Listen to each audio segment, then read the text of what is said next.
Hello everyone, welcome to JPS platform. I am Vinay Rajput and आज मैं आपसे न्यूक्लिक एसिड, जो मैंने लास्ट क्लास में आपसे बात की थी, न्यूक्लिक एसिड में मैंने आपको बेसिक चीजें बताई थी और बहुत ही मोस्ट इंपॉर्टेंट ये बायोमोलिक्यूल है न्यूक्लिक एसिड। बायोमोलिक्यूल मैंने बताया था द मॉलिक्यूल्स ऑफ लाइफ, है ना, जिसे बायोमोलिक्यूल बोलते हैं, जो कि एक लिविंग ऑर्गेनिज्म के अंदर, एक जीवित जीव के अंदर जो भी मॉलिक्यूल्स पाए जाते हैं, चाहे वो प्रोटीन हो, कार्बोहाइड्रेट हो, लिपिड हो या न्यूक्लिक एसिड हो, वो सारे को बायोमोलिक्यूल्स के रूप में हम लोग पढ़ते हैं। ठीक है, तो वो बायोमोलिक्यूल्स में न्यूक्लिक एसिड एक ऐसा मटेरियल है, एक ऐसा मॉलिक्यूल है जो कि एक जेनेटिक मटेरियल के रूप में, एक आनुवांशिक पदार्थ के रूप में हमारे बॉडी में है और हमारे बॉडी के अंदर वो हमारे लक्षणों को कंट्रोल करता है, हमारे पीढ़ी दर पीढ़ी अनुवांशिक लक्षणों को कंट्रोल करता है। एक पीढ़ी से दूसरे पीढ़ी में जो कैरेक्टर जाते हैं, जो लक्षण जाते हैं, माता से बच्चों में या पिता से बच्चों में, पेरेंट से बच्चों में बात करें तो वो कैरेक्टर को कौन रेगुलेट करता है? जो भी लक्षण जो क्या कर रहे हैं, ट्रेवल कर रहे हैं एक जनरेशन से दूसरी जनरेशन में, वो लक्षण को कौन कंट्रोल कर रहा है? वो है जेनेटिक मटेरियल, जो कि एक डीएनए के रूप में आप जानते हो। ठीक है, जो कि एक न्यूक्लिक एसिड भी है ना, डीऑक्सीराइबो न्यूक्लिक एसिड, इसीलिए बहुत इंपॉर्टेंट है। तो डीएनए मैंने लास्ट क्लास आपको क्या बताया था कि डीएनए को समझना है तो पहले न्यूक्लिक एसिड को समझो। न्यूक्लिक एसिड को समझना है तो पता चलता है कि न्यूक्लिक एसिड जो होते हैं वो न्यूक्लियोटाइड के ही पॉलीमर होते हैं ना, तो बेसिक यूनिट होते हैं। एक्चुअली न्यूक्लियोटाइड जो होता है वो बेसिक यूनिट है किसका? न्यूक्लिक एसिड का। तो न्यूक्लिक एसिड से कैसे बनते हैं न्यूक्लिक एसिड?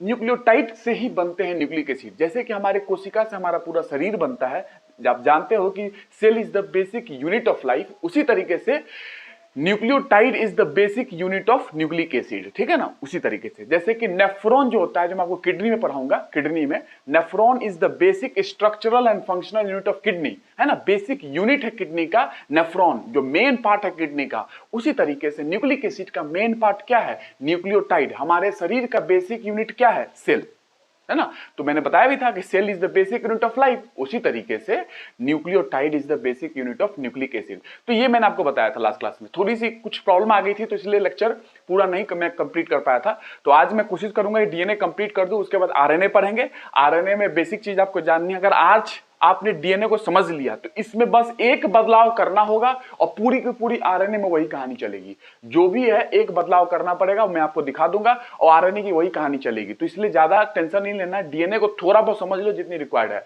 और मैंने आपको बताया था कि डीएनए के टाइप्स भी हैं, जैसे कि ए डीएनए है, बी डीएनए है, सी है, डी है और जेड डीएनए है। तो कौन सा डीएनए है जिसमें वाटसन एंड क्रिक का मॉडल जो पढ़ते हो ना, आप सुना होगा आपने कि वाटसन एंड क्रिक जो थे उन्होंने डबल हेलिकल मॉडल डीएनए दिया था। तो वो कौन सा डीएनए है? ए डीएनए है, बी डीएनए है, सी है, डी है, जेड है, कौन सा डीएनए है? और कौन सा डीएनए है जो लैब में सिंथेसाइज करते हैं, लेबोरेटरी में बनाते हैं, वो कौन सा डीएनए है? ठीक है। और ई डीएनए क्या है? इन्वायरमेंटल डीएनए क्या है? इसका क्या उपयोग है हमारे इन्वायरमेंट के अंदर, हमारे ऑर्गेनिजम्स के लिए क्या उपयोगी हो सकता है, बायोडाइवर्सिटी कंजर्वेशन के लिए क्या उपयोगी हो सकता है, ठीक है ना, किसी ऑर्गेनिज्म की स्टडी करने के लिए क्या उपयोगी हो सकता है। तो ये सारी चीजें आपको धीरे धीरे पता चलती जाएगी। लेकिन डीएनए समझो पहले क्या है डीएनए।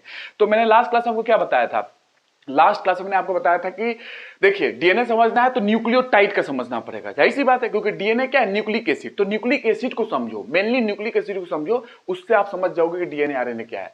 तो न्यूक्लिक एसिड जो है, जो कि जिसकी बेसिक यूनिट न्यूक्लियोटाइड होती है, ठीक है। और न्यूक्लियोटाइड जो होता है वो क्या है? वो एक तरीके से कार्बन, हाइड्रोजन, ऑक्सीजन, नाइट्रोजन और फास्फोरस से बने न्यूक्लियोटाइड का बहुलक होता है। मतलब कि न्यूक्लिक एसिड क्या होता है?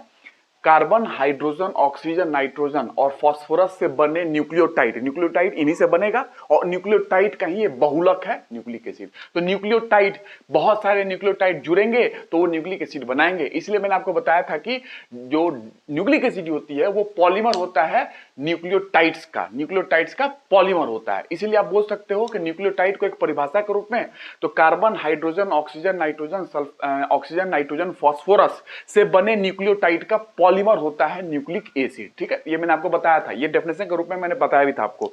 अब मैं आपको बताता हूं न्यूक्लिक एसिड की खोज किसने की थी? फ्रेडरिक मिसर ने की थी। कितने समय में? 1869 में। कहां की थी?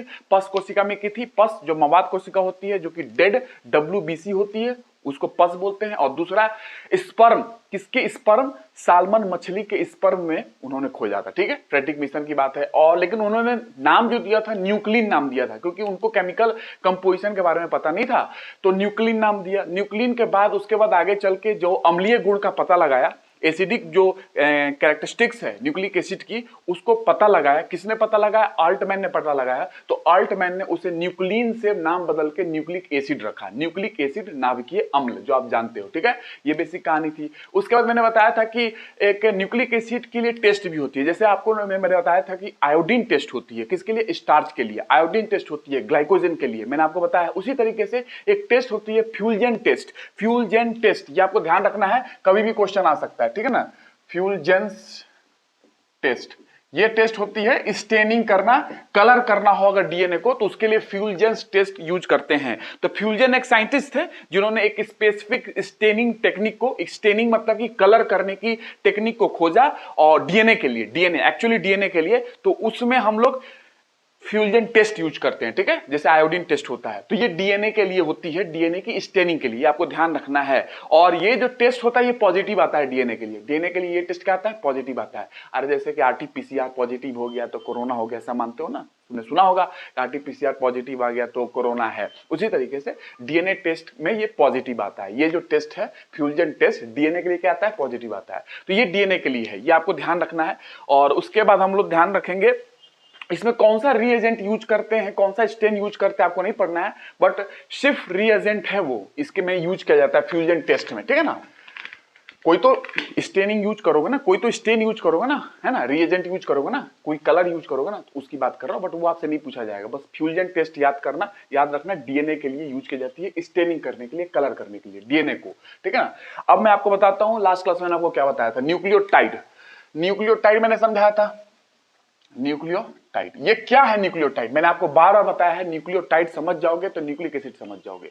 और न्यूक्लिक एसिड का एग्जांपल आप जानते हो डीएनए, आरएनए है। तो न्यूक्लियोटाइड क्या है? ये एक तरीके से आपको ध्यान रखना है कि न्यूक्लिक एसिड जो होते हैं वो पॉलीमर होते हैं, न्यूक्लियोटाइड का पॉलीमर होता है। अब वो न्यूक्लिक एसिड डीएनए हो चाहे आरएनए हो, वो बात की बात है, लेकिन न्यूक्लिक एसिड इन्हीं का पॉलीमर होता है, ठीक है। और एक तरीके से बात करूं तो बेसिक यूनिट है न्यूक्लिक एसिड का, ये बेसिक यूनिट है न्यूक्लियोटाइड, बेसिक यूनिट है न्यूक्लिक एसिड का। तो ये क्या है? ये मैंने लास्ट क्लास में आपको बताया था।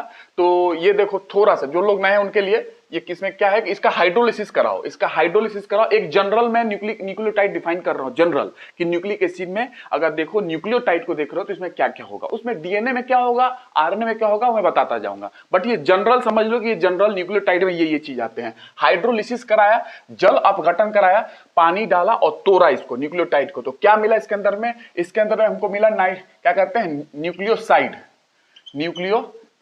न्यूक्लियोसाइड मिला, ठीक है। और एक हमको मिला फॉस्फोरिक एसिड, एक हमको क्या मिला? Phosphoric acid, phosphoric acid H3PO4, ठीक है। और फॉस्फोरिक एसिड का ही फॉस्फेट ग्रुप हम यूज करते हैं। बट आपको इतना ध्यान रखना है, डिटेल में नहीं जाना है ज्यादा केमिस्ट्री में, बहुत डिटेल केमिस्ट्री, आप इतना समझ जाओ, बहुत डिटेल। मैं जितना बता रहा हूं आपके एग्जाम पॉइंट ऑफ व्यू से, वो भी जितना बताऊंगा उतना मोर देन सफिशिएंट होगा, क्योंकि ज्यादा पढ़ने से ऐसा नहीं है कि एग्जाम निकल जाएगी। उतना पढ़ना है जितना एग्जाम में आता है, और उतना पढ़ना है जो कि हमारे दूसरे जगह अगर कोई सब्जेक्ट में इसका यूज है, जाहिर सी बात है ह्यूमन जीनोम प्रोजेक्ट है उस पर यूज होगा, जाहिर सी बात है ह्यूमन जीनोम प्रोजेक्ट में बहुत सारी चीजें हुई है, डीएनए की पूरी की पूरी अनकोड किया गया है उसको, है ना, डिकोड किया गया है डीएनए को, उसके अंदर क्या क्या है, तो फिर थोड़ा बहुत जानना चाहिए, ठीक है ना। तो फॉस्फोरिक एसिड है। न्यूक्लियोसाइड्स की बात करें तो न्यूक्लियोसाइड्स में क्या है? नाइट्रोजन का बेस है, नाइट्रोजन क्षार है, नाइट्रोजन बेस इसके मिलेंगे, मतलब नाइट्रोजन कंटेनिंग कंपाउंड्स है ना, नाइट्रोजन के बेस हो जाएंगे। और इसमें सुगर हो जाएगा, सुगर, कौन सा sugar? Pentose sugar. Pentose sugar क्या होते हैं? मोनोसेक्राइड होते हैं। मैंने बताया था ना, पेंटोस सुगर मोनोसेक्राइड होते हैं, चाहे वो राइबोज हो चाहे डीऑक्सीराइबोज हो, ठीक है। Pentose sugar. एक तो गर्मी इतनी ज्यादा है, मैं लेक्चर नहीं ले पा रहा हूं, फिर भी कोशिश कर रहा हूं कि ज्यादा से ज्यादा आपको अभी साइंस टेक्नोलॉजी पे हाइड्रोइलेक्ट्रिक पावर प्लांट जल्दी से कंप्लीट करके विंड स्टार्ट करेंगे, विंड एनर्जी, जियोथर्मल, बायोमास, उसके बाद ओटेक, ये कंप्लीट हो जाएगी। सोलर लास्ट में पढ़ाऊंगा, क्योंकि सोलर में सोलर पीवी वगैरह पढ़ना है, इन चीजों की मैं बात लास्ट में करूंगा। उसके बाद हम लोग सीधा एंट्री मारेंगे कुछ पॉलिसी वगैरह, उसके बाद न्यूक्लियर पे एंट्री मार लेंगे, न्यूक्लियर एनर्जी, ठीक है। तो ये हम लोग कर लेंगे, बायोमास गैसिफिकेशन, पायरोलिसिस वगैरह, और microbial fuel cell, hydrogen fuel cell, इनकी बात करेंगे, ठीक है ना, क्योंकि इस पे क्वेश्चन आए हुए हैं। और हाइड्रोइलेक्ट्रिक पावर प्लांट ये हुआ, इसमें मैं ज्यादा डिटेल में नहीं जाऊंगा टेक्नोलॉजी पॉइंट ऑफ व्यू से, बिकॉज ये बहुत डिटेल पोर्शन है और इनफैक्ट मैं तो इन चीजों में इंजीनियरिंग में डिटेल में पढ़ाऊंगा, बट आपको इतना बता दूंगा कि इसकी थोड़ी सी बेसिक फिजिक्स क्या है और इसका इंपैक्ट समझना आपको कि इन्वायरमेंट में क्या इंपैक्ट है। और जैसे आप नर्मदा में जानते हो कि सरदार सरोवर डैम में कितनी प्रॉब्लम आई थी, कितना विरोध हुआ था, इन चीजों की बात करेंगे। क्यों विरोध हुआ, क्या है टोपोग्राफी से रिलेटेड बातें, क्या टोपोग्राफी डिपेंड करती है अगर डैम बनाना है तो टोपोग्राफी पे कुछ बात आती है क्या, सब बात करेंगे। लग रही है मेरे साथ, ठीक है ना। टोपोग्राफी मतलब कि रिलीफ की बात कर रहा हूं, ज्योग्राफी की रिलीफ, कैसा स्ट्रक्चर है हमारे किसका, रॉक स्ट्रक्चर का, स्लोप कैसा है, ग्रेडियंट कैसा है हमारे रॉक का, ठीक है ना, या हमारे एरिया का, जिस एरिया में आप बना रहे हो डैम को, तो उसकी बात करेंगे। जस्ट अभी सुनने चाहिए, ये समझ में आया। हाइड्रोलिसिस करा है, जल अपघटन और पानी डाल के इसमें तोड़ के देख रहे हैं कि क्या है न्यूक्लियोटाइड में, क्योंकि इसी से बना है न्यूक्लिक एसिड, न्यूक्लियोटाइड से ही बना है न्यूक्लिक एसिड, तो इसको समझ ले, ठीक है। ये जनरल बता रहा हूं, डीएनए में क्या होगा इनमें से और आरएनए में क्या होगा इनमें से मैं बता दूंगा आपको, ठीक है, मैंने बताया भी था लास्ट क्लास में। तो नाइट्रोजनस बेस, नाइट्रोजनस बेस में बात करूं तो इसमें प्यूरिन्स है, प्यूरिन्स और पिरिमिडीन्स हैं, ठीक है, प्यूरिन्स एंड पिरिमिडीन्स। प्यूरिन्स में क्या आते हैं, एडेनिन आता है, ए से भी दिखाते हैं हम लोग, एडेनिन, एडेनिन आते हैं और गुआनिन आता है ना, गुआनिन है ना, ये हम लोग ए और जी से भी दिखाते हैं, ए से भी दिखा देते हैं, जी से भी दिखा देते हैं शॉर्ट में, है ना, आपको बुक देखोगे तो आपको मिल जाएगा। और पिरिमिडीन्स में क्या है, साइटोसिन है, साइटोसिन, थाइमिन, यूरेसिल, है ना, यूरेसिल। ये इन जनरल दिखा रहा हूं मैं, डीएनए की बात ही नहीं कर रहा हूं, ये न्यूक्लियोटाइड का बेसिक में दिखा रहा हूं। जब डीएनए की बात करूंगा तो यूरेसिल उसमें नहीं होता है, यूरेसिल नहीं होता है डीएनए में, ठीक है ना, ये आपको ध्यान रखना है। तो ये इन जनरल है, बाकी मैं डीएनए पढ़ाऊंगा तो इसमें से आप बता दूंगा, आप पढ़ के ध्यान रखना, मैं इसमें से यूज करके और बता दूंगा डीएनए में क्या क्या होते हैं। एक्चुअली डीएनए में यूरेसिल नहीं होता है, बस ये ध्यान रखना है। बाकी फॉस्फोरिक एसिड H3PO4, H3PO4 इसका फॉस्फेट यूज करते हैं, phosphate group of phosphoric acid, ठीक है। बट आप यही ध्यान रखना कि फॉस्फोरिक एसिड होता है इसके अंदर। ये न्यूक्लियोटाइड की कहानी है, ये मैंने आपको बताया था, जल अपघटन करके ये सारी कहानी मिली, ठीक है। अब आगे चलते हैं, अब आपको क्या समझना है, अब आपको ये समझना, अच्छा ये ध्यान रखना कि ये कोसेल नाम के साइंटिस्ट थे, कोसेल, कोसेल नाम के साइंटिस्ट है ये, ठीक है, कोसेल नाम के साइंटिस्ट है जिन्होंने डिस्कवर किया था प्यूरिन्स, जिन्होंने प्यूरिन्स को और पिरिमिडीन्स को डीएनए के अंदर डिस्कवर किया। जाहिर सी बात है न्यूक्लिक एसिड में होगा ही ये प्यूरिन्स पिरिमिडीन्स। तो ये नाइट्रोजनस बेस जो होते हैं किसने डिस्कवर किया था डीएनए के अंदर, जब ये पढ़ाऊंगा जब डीएनए, तो उसमें प्यूरिन्स पिरिमिडीन्स जब आएगी बात, तो प्यूरिन्स पिरिमिडीन्स किसने डिस्कवर किया, कोसेल नाम के साइंटिस्ट ने प्यूरिन्स पिरिमिडीन्स को डिस्कवर किया था, इसको ध्यान रखना है, ठीक है। और डीएनए में पेंटोस शुगर होता है, डीएनए में पेंटोस शुगर होता है, देखो है, जब मैं डीएनए में आऊंगा तो उसमें पेंटोस शुगर भी मिलेगा, उसमें प्यूरिन्स भी मिलेगा, उसमें पिरिमिडीन्स भी मिलेगा, लेकिन बस पिरिमिडीन्स में यूरेसिल नहीं मिलेगा, यही अंतर होगा, बाकी तो सब रहेंगे, ठीक है ना, डीएनए के अंदर। तो पेंटोस शुगर होता है डीएनए में, ये किसने बताया था, हैमरस्टीन ने बताया था। हैमरस्टीन साइंटिस्ट है, हैमरस्टीन, बस ये नॉर्मल नॉलेज के लिए बता दे रहा हूं, आपको ध्यान नहीं भी रहेगा चल जाएगा, बट इतना ध्यान रखना, हैमरस्टीन साइंटिस्ट है जिन्होंने बताया था कि शो किया था कि डीएनए में क्या होता है, पेंटोस शुगर होता है, ठीक है ना, डीऑक्सीराइबोज जिसे आप बोलते हो, पेंटोस शुगर, 5 कार्बन वाला शुगर, ठीक है, ये आपको ध्यान रखना है। अब आगे बताऊं तो लीवेन नाम के साइंटिस्ट थे जिन्होंने न्यूक्लिक एसिड को क्लासिफाई किया था, अभी नॉर्मल सुनते जाओ यहीं पे, फिर मैं डिटेल में जाऊंगा। न्यूक्लिक एसिड को लीवेन नाम के साइंटिस्ट ने क्लासिफाई किया था, लीवेन नाम के साइंटिस्ट है, लीवेन नाम के साइंटिस्ट जो थे इन्होंने न्यूक्लिक एसिड को क्लासिफाई किया था। न्यूक्लिक एसिड मतलब वो डीएनए भी हो सकता है, आरएनए भी हो सकता है, ठीक है।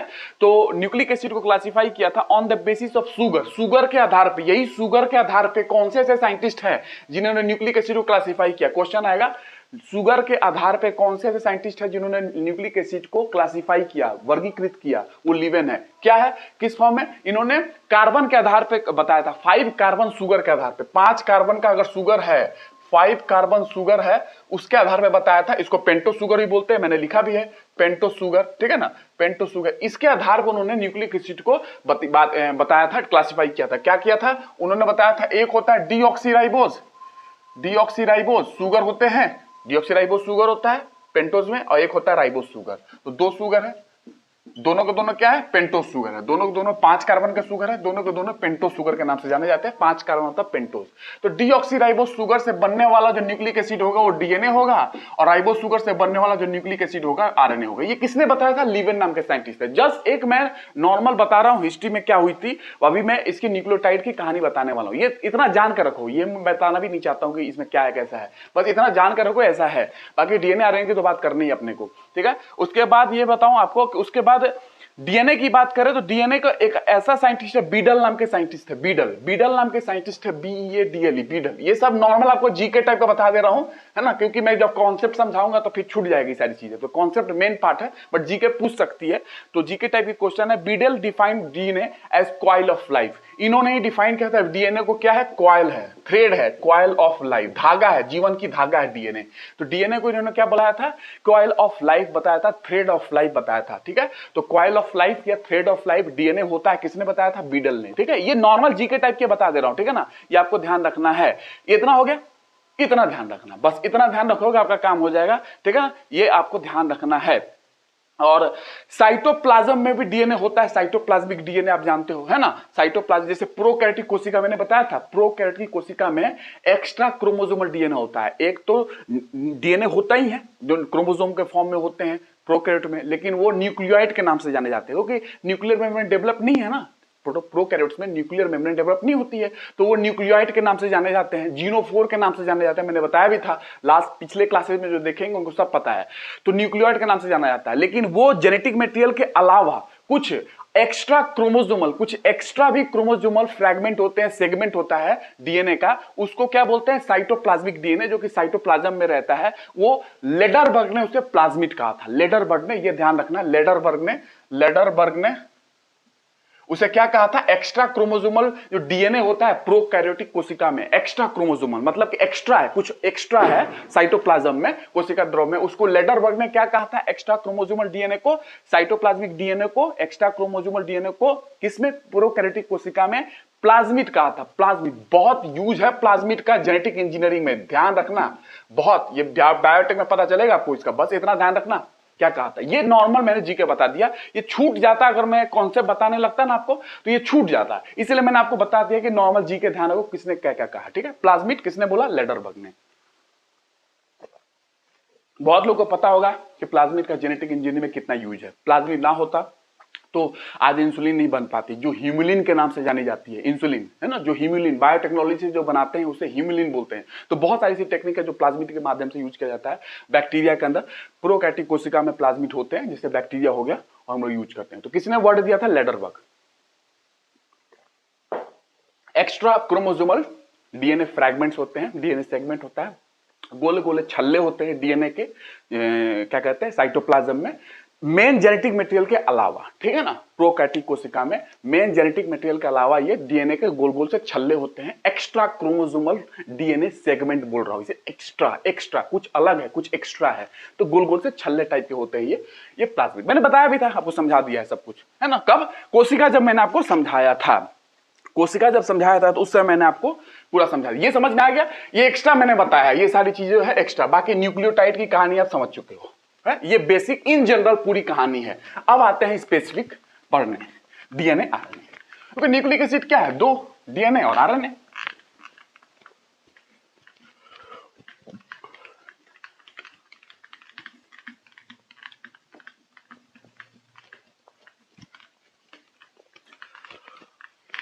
DNA is thread of life और कॉइल ऑफ लाइफ और मॉलिक्यूल्स ऑफ इनहेरिटेंस वंशागति की जो होती है उसके लिए तो मेन रिस्पॉन्सिबल ये है ना, लक्षण एक पीढ़ी से दूसरे पीढ़ी में डीएनए के माध्यम से तो जाता है। क्रोमोसोम जो कि डीएनए से ही बनता है, प्रोटीन, उसमें डीएनए और प्रोटीन मिलकर ही कॉइलिंग करके क्रोमोसोम बनाते हैं। मैं बाद में बात करूंगा, अभी डीएनए तक ही पढ़ना है, ठीक है। क्रोमोसोम की बात बाद में होगी, ठीक है। तो ये आपको ध्यान रखना है, इतना जो मैंने बताया आपको, ठीक है। और कभी डीऑक्सीराइबोन्यूक्लिक एसिड, जैसे डीएनए की बात करेंगे, आज डीएनए ही पढ़ेंगे, तो डीएनए की जो बात करेंगे तो उसमें जैकेरियस साइंटिस्ट है, जैकेरिस, जिन्होंने डीएनए शब्द को दिया। ऐसा कभी क्वेश्चन आ जाए डीएनए किसने दिया, तो जैकेरिस साइंटिस्ट है, जैकेरियस, इन्होंने डीएनए शब्द को दिया। आपको अगर कभी पूछ ले तो बता देना, ठीक है। और आल्टमैन जो है उन्होंने न्यूक्लिक एसिड को दिया, ठीक है, ये मैंने आपको बता दिया है। तो ये साइंटिस्ट जिन्होंने डीएनए शब्द को दिया, ठीक है, ये आपको ध्यान रखना है, इससे आपका काम हो जाएगा। अब हम लोग पढ़ते हैं क्या, जैसे प्यूरिन्स की थोड़ी बात कर ले, प्यूरिन्स के बारे में थोड़ा सा, प्यूरिन्स, क्योंकि अभी स्ट्रक्चर थोड़ा सा ड्रॉ करके दिखाऊंगा आपको। प्यूरिन्स मैंने बताया था डबल रिंग होता है, दो रिंग इसमें होता है प्यूरिन्स में, है ना। अभी मैंने क्लासिफाई किया ना न्यूक्लियोटाइड, उसमें प्यूरिन्स, पिरिमिडिन्स बताया था। तो प्यूरिन्स के बारे में थोड़ा समझ लो। ये लार्ज साइज होते हैं, बड़े साइज के नाइट्रोजन कंटेनिंग बायोमोलिक्यूल होते हैं, बड़े होते हैं, लार्ज साइज होते हैं नाइट्रोजन कंटेनिंग, नाइट्रोजन इनके अंदर होता है बायोमोलिक्यूल से, ठीक है, मैंने आपको बायोमोलिक्यूल समझा दिया, मॉलिक्यूल्स ऑफ लाइफ। तो large size nitrogen containing biomolecule, ये आप लिख सकते हो, लार्ज साइज होते हैं, लार्ज साइज है ना, नाइट्रोजन कंटेनिंग बायोमोलिक्यूल, ये लिख सकते हो, large size nitrogen containing biomolecule, ठीक है। 9 मेंबर डबल रिंग कंपाउंड होते हैं ये, 9 मेंबर, 9 मेंबर इसमें होते हैं, 9 मेंबर डबल रिंग कंपाउंड, ठीक है। न्यूक्लिक एसिड क्या है, एक तरीके से ऑर्गेनिक कंपाउंड है ना, ठीक है, ये ध्यान रखना।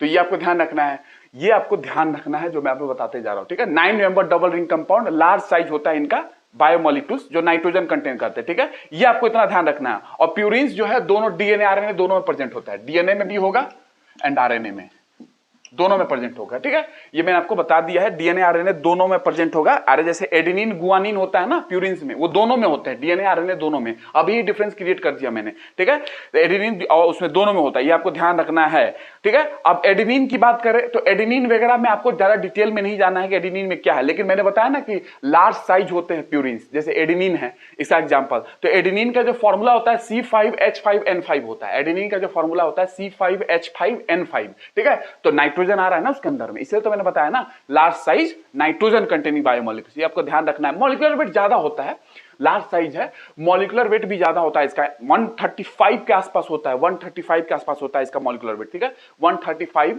के आसपास एडेनिन का मॉलिक्यूलर वेट होता है। इसमें प्यूरिन्स में एग्जांपल है ना एडेनिन और गुआनिन, तो एडेनिन का 135 के आसपास मॉलिक्यूलर वेट होता है, ये आपको ध्यान रखना है, ठीक है ना, ये आपको ध्यान रखना है। और गुआनिन की बात करेंगे उसका 151 के आसपास मॉलिक्यूलर वेट होता है, 151 मॉलिक्यूलर वेट उसका उतने के आसपास होता है। तो ये आपको नॉर्मल आपको जानकारी रखनी थी, इतना डिटेल में आपसे नहीं पूछेगा, इसलिए मैं बता दे रहा हूं जितना आपको जरूरत है, जस्ट एक फीलिंग के लिए, क्या ना, कि बस ऐसा नहीं कि उड़ा के लेके चला जाऊं, एक फीलिंग आ जाए ना, डिटेल में नहीं जा रहा हूं लेकिन फीलिंग तो आ रही है ना कि भाई अच्छा ऐसा ऐसा है, ठीक है ना। और डबल क्या है, डबल रिंग कंपाउंड है, डबल रिंग कंपाउंड का मतलब समझते हो, एडेनिन में डबल रिंग कंपाउंड कुछ ऐसा होगा, ठीक है। ये एक रिंग हो गया 6 मेंबर रिंग, पूरे 9th मेंबर रिंग है ना, 6 मेंबर रिंग हो गया।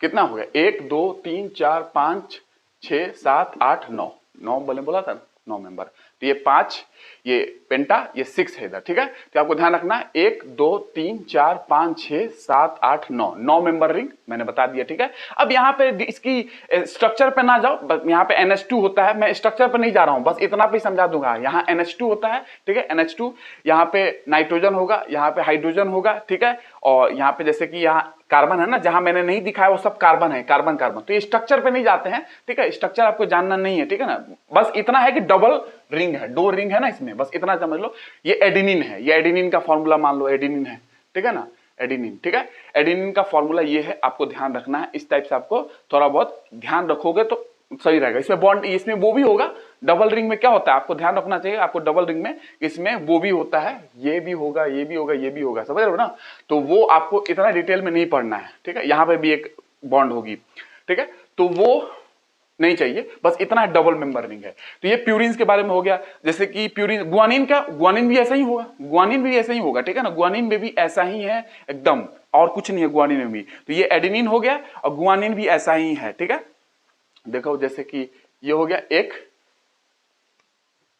2 3, ये हो गया स्ट्रक्चर, थोड़ा सा देख लो एडेनिन के बारे में, ये हो गया। अल्टरनेट लगाते हैं, केमिस्ट्री समझाऊंगा आपको, केमिस्ट्री में नहीं जाऊंगा, अदरवाइज ये डीएनए से ऊपर निकल जाएंगे। तो एडेनिन की स्ट्रक्चर में ये आपको ध्यान रखना है, यहां नाइट्रोजन है HC, ये हो गया नाइट्रोजन HC हो गया, ठीक है, नाइट्रोजन, और यहाँ पे कार्बन है, बाकी सब जगह कार्बन आपको पता है कार्बन होंगे, ठीक है। और ये NH2 मैंने दिखा दिया यहाँ पे, हो गया। उसके बाद यहाँ पे दिखाएं कार्बन है, यहाँ पे भी कार्बन है, ठीक है। ये 5 मेंबर का इधर रिंग लगा हुआ है, तो यहाँ पे आपको दिखाऊं तो ये, ठीक है, ये आपको ध्यान रखना है, यहाँ पे CH है और यहाँ पे N है और H, NH, ठीक है। ये है नॉर्मल रिंग, ठीक है। ये कार्बन होगा ना, कार्बन कार्बन, ठीक है, ये मतलब कार्बन तो हर जगह है ना, कार्बन तो हर जगह है ये, ठीक है ना। तो ये आपका नॉर्मल स्ट्रक्चर है किसका, एडेनिन का, ठीक है। ये एडेनिन का नॉर्मल स्ट्रक्चर आपको ध्यान रखना है, मतलब इन द सेंस की फीलिंग के लिए मैंने बता दिया आपको कि ये नॉर्मल स्ट्रक्चर होता है एडेनिन का, ठीक है, ये आपको देख लो ये एडेनिन का, ऐसे ही सबका स्ट्रक्चर है। तो डबल मेंबर रिंग है। अब आते हैं पिरिमिडीन के बारे में। पिरिमिडीन के बारे में ये स्मॉल साइज होते हैं, छोटे होते हैं, ठीक है। ये स्मॉल साइज नाइट्रोजन बेस होते हैं, स्मॉल साइज। वो लास्ट है, ये स्मॉल साइज है, स्मॉल साइज। जस्ट फीलिंग लिए समझ लो, स्मॉल साइज होते हैं पिरिमिडीन, जिसके अंदर आपने देखा एग्जांपल के फॉर्म में साइटोसिन, थाइमिन, यूरेसिल होता है ना एग्जांपल। ये आपको 6 मेंबर रिंग होते हैं इसमें, 6 मेंबर रिंग, 6 मेंबर। वो 9 मेंबर है, ये 6 मेंबर है, 6 मेंबर रिंग होते हैं, ठीक है। 6 मेंबर रिंग इसके अंदर में, 6 मेंबर का रिंग है इसके अंदर में, ठीक है। और 6 मेंबर रिंग होते हैं। और ये आपको ध्यान रखना है कि कितना रिंग होगा, 6 मेंबर का होगा तो यहाँ पे डबल रिंग है, यहाँ पे 6 मेंबर सिंगल रिंग, एक रिंग होगा, सिंगल रिंग, ठीक है। 6 मेंबर सिंगल रिंग, डबल नहीं होगा, एक रिंग होगा, एक रिंग होगा, ठीक है। ये आपको ध्यान रखना है, ठीक है।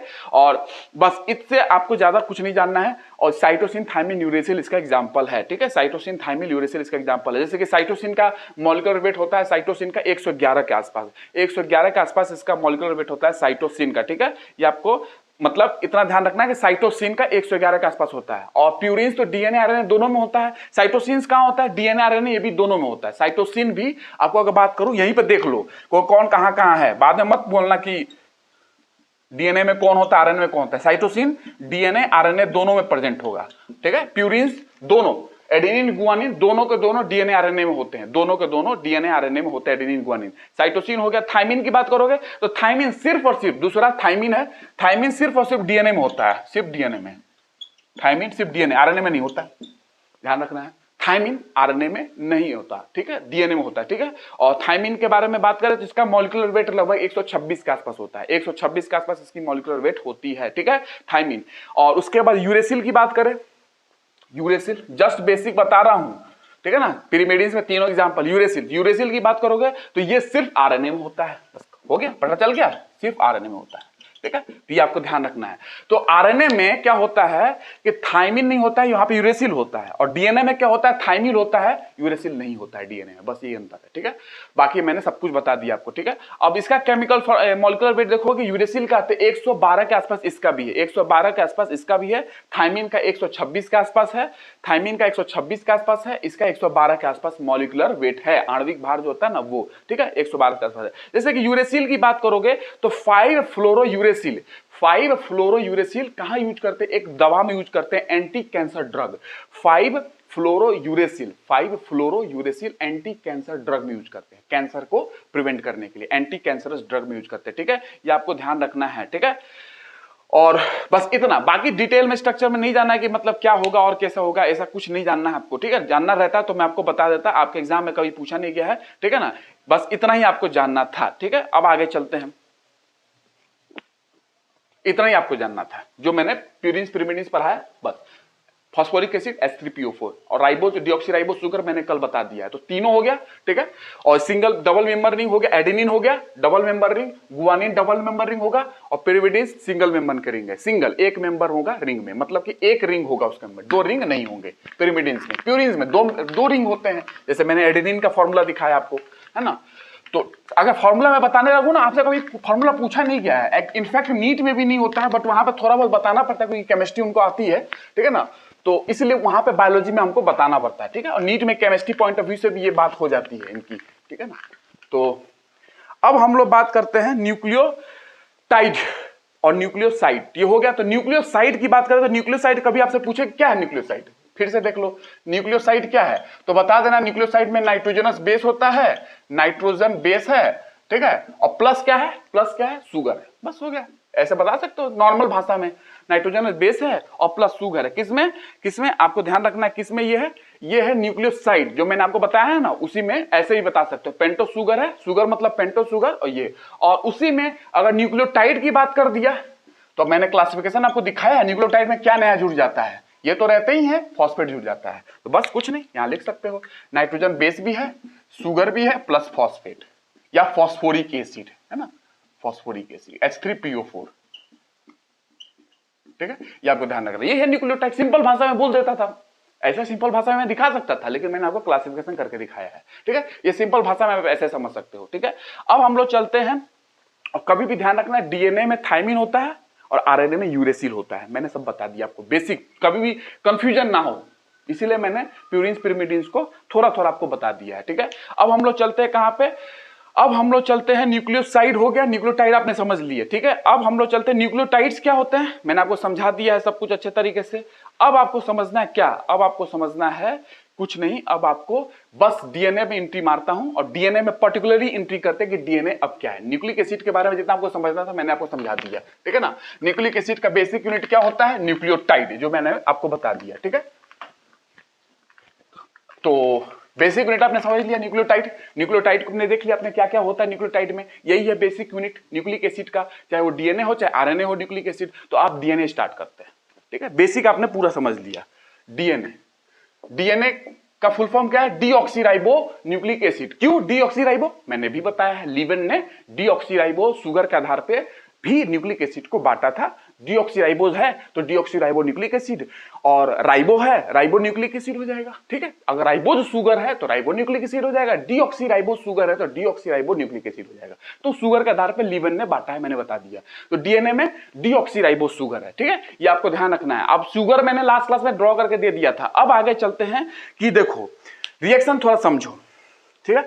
और मैं एक्चुअली जो हेलिकल मॉडल है ना वाटसन क्रिक का, उसके बारे में थोड़ी जानकारी दूंगा और जेड डीएनए के बारे में थोड़ा सा बताऊंगा। बाकी थोड़ी थोड़ी ए डीएनए बी डीएनए के बारे में बता दूंगा, हल्का हल्का, उसमें आपको ज्यादा जानना नहीं है लेकिन बेसिक जानकारी होनी चाहिए। देखो शुगर अपने पास है, शुगर है अपने पास, और नाइट्रोजन बेस है। ये मैं एक तरीके से आपको सिखा दे रहा हूं कि कैसे हेलिकल मॉडल डीएनए कैसे बन जाती है, हेलिक्स डीएनए कैसे बनता है, ठीक है।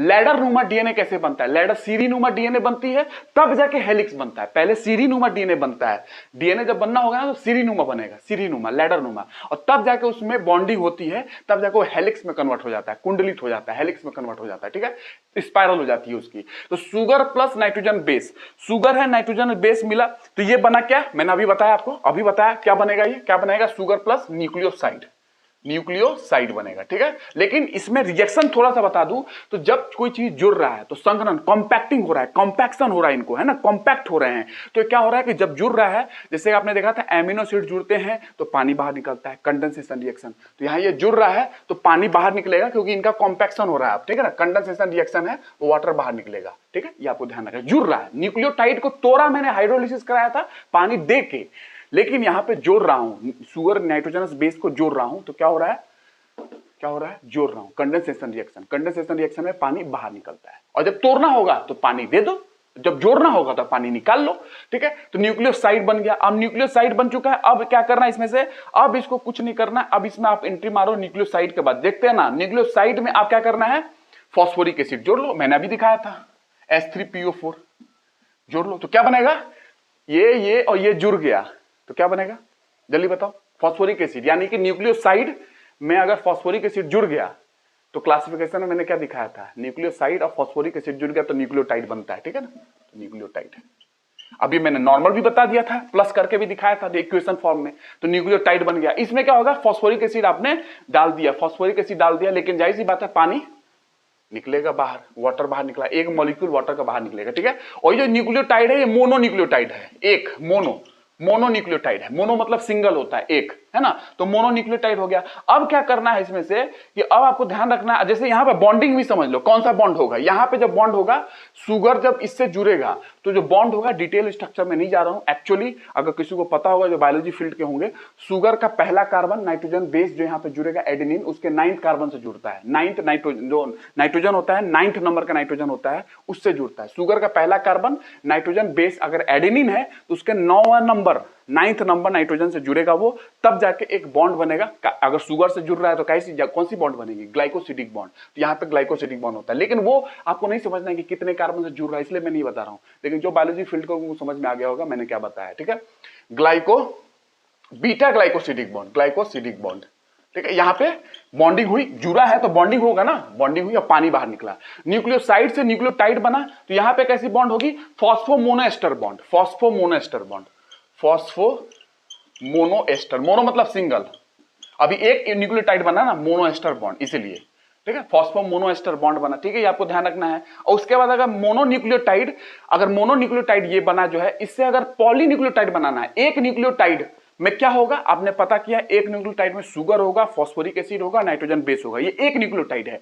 एक न्यूक्लियोटाइड, फिर दूसरा न्यूक्लियोटाइड, तीसरा, चौथा, पांचवा, तो ऐसे क्या हो जाएंगे पॉली, बहुत सारे न्यूक्लियोटाइड, पॉलीन्यूक्लियोटाइड, ठीक है, यही ना है ना। तो पॉलीन्यूक्लियोटाइड जब बनेगा तो न्यूक्लियोटाइड से पॉलीन्यूक्लियोटाइड बनाना है, बहुत सारे न्यूक्लियोटाइड जुड़ गए, पॉलीन्यूक्लियोटाइड, न्यूक्लियोटाइड, पॉलीन्यूक्लियोटाइड बन गया। पॉली मतलब मेनी, मोनो मतलब सिंगल, सिंगल से ही एक न्यूक्लियोटाइड 2 3 4 5 6, तो ऐसे बहुत सारे न्यूक्लियोटाइड बन जाएंगे तो एक धागा बनेगा, एक स्ट्रैंड बनेगा डीएनए का। अगर डीएनए का एक धागा बनाना है तो एक न्यूक्लियोटाइड है, उससे नीचे जुड़ते जाओ, एक धागा बन गया। उसी तरीके से एक और यहाँ पे न्यूक्लियोटाइड ऐसे ऐसे जोड़ते जाओ, दो धागा बन गया। तो दो धागा होते हैं ना डीएनए में, और फिर वो कॉइल होते हैं, ऐसे ही होता है। तो न्यूक्लियोटाइड, एक न्यूक्लियोटाइड, बहुत सारे न्यूक्लियोटाइड नीचे नीचे जुड़ते चले गए, तो एक धागा बन गया, एक स्ट्रैंड बन गया, ठीक है। उसी तरीके से एक और न्यूक्लियोटाइड और नीचे नीचे जुड़ते चले गए, तो दो धागा हो गए, दोनों धागा आपस में क्या हो जाएंगे, कॉइलिंग हो जाएंगे, हेलिक मॉडल जो आप जानते हो वाटसन क्रिक का, ठीक है। यही तो डीएनए है। तो पॉलीन्यूक्लियोटाइड बन गया। पॉलीन्यूक्लियोटाइड क्या होगा, ये एक सिंगल स्ट्रैंडेड डीएनए है, एक स्ट्रैंड का डीएनए, सिंगल स्ट्रैंडेड डीएनए, जो मैंने अभी बताया आपको, ठीक है। सिंगल स्ट्रैंडेड डीएनए, एक धागा वाला डीएनए हो गया, ठीक है। एक न्यूक्लियोटाइड, नीचे बहुत सारे न्यूक्लियोटाइड जुड़ गए, तो क्या होगा, पॉलीन्यूक्लियोटाइड। तो एक स्ट्रैंड हो गया ना धागा, एक धागा डीएनए का। उसी तरीके से एक और धागा चाहिए, एक न्यूक्लियोटाइड, नीचे बहुत सारे न्यूक्लियोटाइड जोड़ दो, एक और धागा बन गया, दो धागा, और डबल स्ट्रैंड तो बोलते हो ना डीएनए में, डबल स्ट्रैंडेड मॉडल। तो बस दो धागा मिल गया, यही तो डीएनए है। कुंडलित करा दो, तो वही तो करा रहा हूं मैं, वही तो करा रहा हूं, कुंडलित कराऊंगा, हेलिकल मॉडल दिखाऊंगा।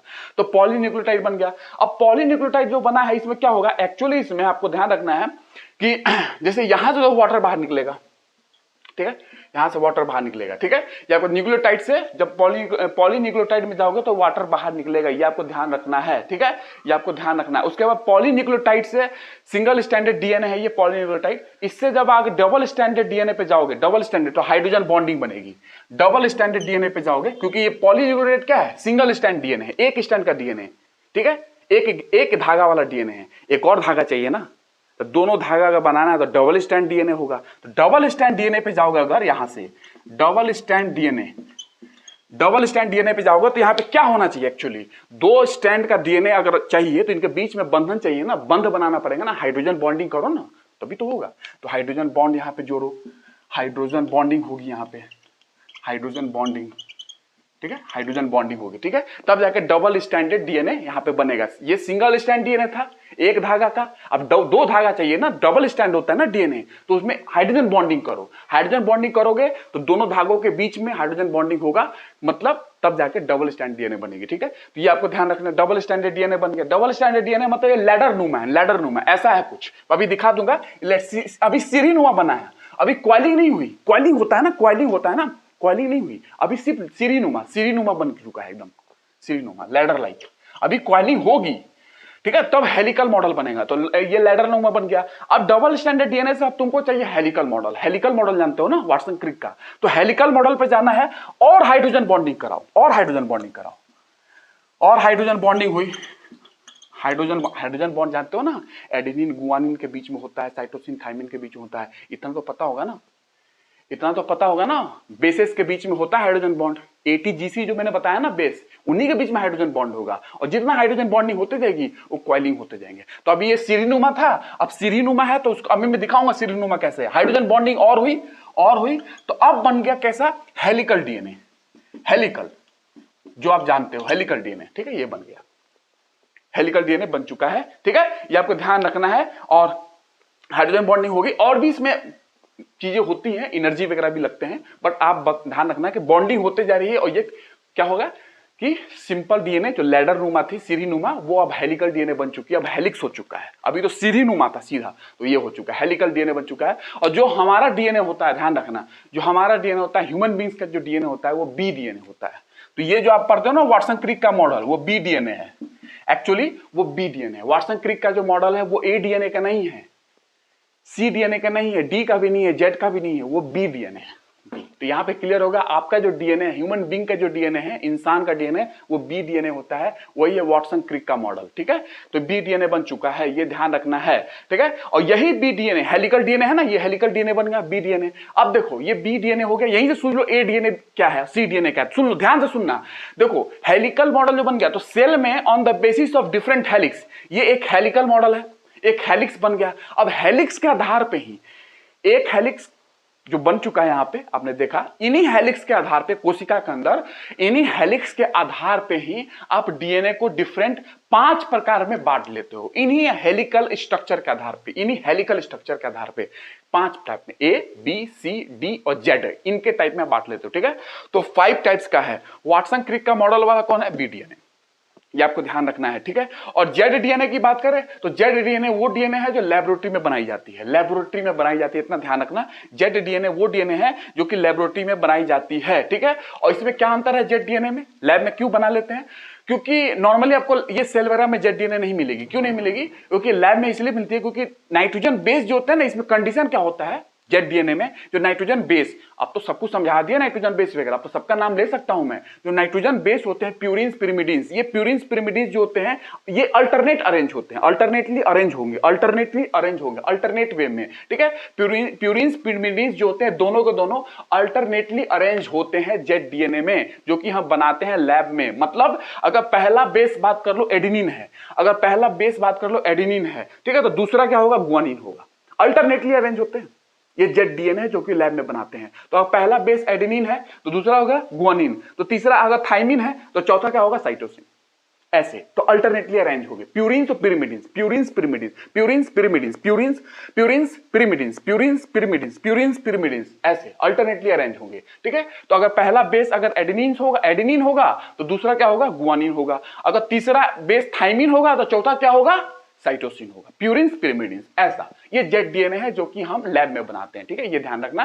सेल में, हमारे ह्यूमन बींग्स में बात करो, चाहे नॉर्मली कोशिकाओं में नहीं मिलती है, ये लैब में बनाई जाती है। ठीक है, ये ध्यान रखना। तो जेड डीएनए है, जेड, ठीक है ना, ये जेड डीएनए लैब में बनाई जाती है। ठीक है, एक बी डीएनए हो गया, जेड डीएनए हो गया। ठीक है, आप बाकी यहाँ पर और भी जो डीएनए है वो हेलिक्स के आधार पर, ए डीएनए और बी डीएनए आपने देख लिया, सी डीएनए डी डीएनए हेलिक्स के आधार पर है। ठीक है, तो थोड़ा और बात कर लेंगे, अभी दो समझ में है आपको। ठीक है, और जितना ज्यादा हाइड्रोजन बॉन्डिंग होगी, जितना हाइड्रोजन बॉन्डिंग होती जाएगी क्या होगा? उतना कॉम्पैक्ट होगा। जितना हाइड्रोजन बॉन्डिंग होती जाएगी तो बंध बनते जा रहे हैं, तो और कॉम्पैक्शन होते जा रहा है, ये कॉम्पैक्ट होते जा रहा है। अभी ऐसे है, ये कॉम्पैक्ट हो गया हाइड्रोजन बॉन्डिंग के कारण। तो हाइड्रोजन बॉन्डिंग जितना बनती जाएगी उतना कॉम्पैक्ट होगा, उतना ही ज्यादा मजबूत होता जाएगा वो, और उतना ही ज्यादा आप अगर देखोगे जितना ज्यादा हाइड्रोजन बॉन्ड होगा, अगर तोड़ना होगा ना तो उतना ही आपको एनर्जी देना पड़ जाएगा। तो जितना ज्यादा हाइड्रोजन बॉन्ड होगी उतना कॉम्पैक्ट होगा, उतना मजबूत होगा, और मजबूत होगा तो अगर तोड़ना पड़ेगा डीएनए को, तो डीएनए को तोड़ना पड़ेगा तो हाइड्रोजन बॉन्ड को तोड़ना पड़ेगा, और ज्यादा हाइड्रोजन बॉन्ड है तो एनर्जी ज्यादा देनी पड़ेगी। ठीक है ना, ये ध्यान रखना। तोड़ने के लिए बॉन्ड को एनर्जी ज्यादा देनी पड़ेगी, जाहिर सी बात है। ठीक है, तो ये आपको ध्यान रखना है। और मान लो कि एडेनिन और थाइमिन की बात करें तो देखो, एडेनिन में और थाइमिन की बात कर लो, गुआनिन और साइटोसिन की बात कर लो, तो एटीजीसी की जो बात की जाती है आपने सुना होगा, ये बेस है adenine thymine guanine cytosine, nitrogenous base, मैंने आपको सब कुछ पढ़ा दिया। तो एडेनिन थाइमिन की बात करोगे और गुआनिन और उसके बात करोगे तो एडेनिन थाइमिन में हाइड्रोजन बॉन्ड 2 होते हैं और गुआनिन साइटोसिन में हाइड्रोजन बॉन्ड 3 होते हैं। तो हाइड्रोजन बॉन्ड कहां ज्यादा है? यहां ज्यादा है, गुआनिन साइटोसिन में। तो बताओ, जहां हाइड्रोजन बॉन्ड ज्यादा होगा वहां पे एनर्जी ज्यादा देना पड़ेगा तोड़ने के लिए कि जहां कम होगा। तो जाहिर सी बात है, अगर जी एंड सी ज्यादा है तो इनके बीच में 3 हाइड्रोजन बॉन्ड है, इनको तोड़ने के लिए ज्यादा ऊर्जा देना पड़ेगा एज कंपेयर टू एटी। ठीक है, तो जहां जी एंड सी ज्यादा होगा, इसलिए मैं बोल रहा हूं कि DNA having more G and C content. आपने डीएनए बनाया, अगर डीएनए लैब में बनाया आपने, ठीक है, लैब में बनाया, आप बोलो लैब में बनाया जाता है क्या? हाँ भैया, पॉलीमरेज चेन रिएक्शन वगैरह, पीसीआर टेक्निक वगैरह होती है, बनाई जाती है। ठीक है, तो डीएनए आपने लैब में बनाया, अब मान लो उसमें जी एंड सी कंटेंट ज्यादा हो गया, जीसी कंटेंट ज्यादा हो गया as compared to AT content, तो क्या होगा? उसको अगर तोड़ना हो गया ना, डीएनए को बॉन्डिंग तोड़नी होगी, एनर्जी ज्यादा देनी पड़ जाएगी। क्यों? जीसी कंटेंट ज्यादा है, मतलब कि उसमें 3 हाइड्रोजन बॉन्ड है, 3, तो 3 को तोड़ना ज्यादा मुश्किल है as compared to 2 hydrogen bond जो कि एटी के अंदर है। तो ये आपको ध्यान रखना है। ठीक है, अब हम लोग आगे चलते हैं। न्यूक्लिक एसिड मैंने आपको सब कुछ बता दिया, बाकी चीजें आपको ध्यान रखनी है जो मैंने आपको जितना बता के रखा हूं। ठीक है, अब हम लोग आगे चलते हैं कि आपने पूरा यहां तक देख लिया कि हेलिकल डीएनए मॉडल कैसे बन रहा है। अब आपको मैं ये दिखा दे रहा हूं, लैडर दिखा दे रहा हूं और ये हेलिक्स बना के दिखा दे रहा हूं। ठीक है, लैडर और हेलिक्स आपको देख लेना है। तो न्यूक्लियोटाइड की फिर से बात कर लूं, फिर से न्यूक्लियोटाइड क्या है? न्यूक्लियोटाइड साइड नहीं, न्यूक्लियोसाइड नहीं, न्यूक्लियोटाइड। तो न्यूक्लियोटाइड क्या है? Nucleotide is the smallest structural and functional unit of nucleic acid. ठीक है, जैसे कि सेल क्या होती है?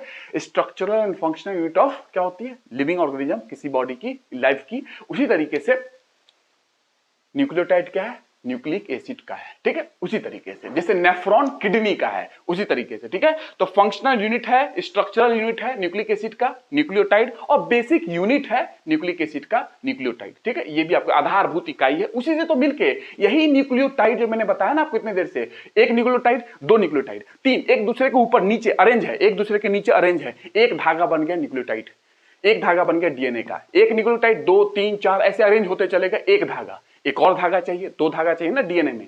एक न्यूक्लियोटाइड 2 3 4 5, दो धागा बन चुका है, दो धागा, दो धागा, डबल स्टैंड डीएनए, दो धागा। अब दो धागा बस ऐसे ही खड़े हैं, लैडर नुमा, सीढ़ी नुमा, बस।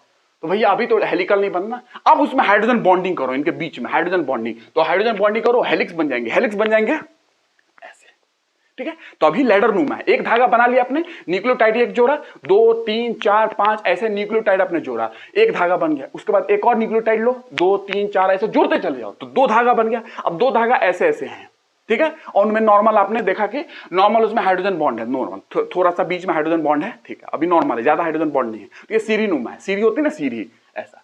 अब इसको कॉइल करना है, कॉइलिंग करनी है, तो हाइड्रोजन बॉन्ड और डालो, इसलिए मैंने हाइड्रोजन बॉन्डिंग और की, तो हेलिकल डीएनए बन गया, हेलिक्स बन गया। अब ये डिफरेंट टाइप्स के हेलिक्स हो सकते हैं, उसके आधार पर डिफरेंट डिफरेंट डीएनए हो सकते हैं, ठीक है। तो ये आपको ध्यान रखना, मतलब right handed helix, left handed helix, ऐसा।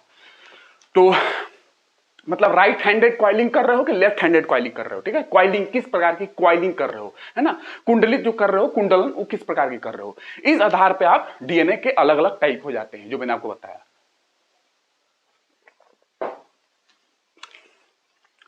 अब क्या बचा, बेसिक चीजें अब आपको जाननी है, जो मैंने ये बताया था आपको, ठीक है। और ये दोनों समझो, ठीक है, ये दोनों समझो, आ जाओ, अब समझना है, ठीक है। और ये ध्यान रखना कि जहां मैंने वाटर निकाला है, नहीं निकाला है, वो सब कुछ ध्यान रखना, कहां मैंने वाटर निकाला है, कहां नहीं निकाला, ठीक है।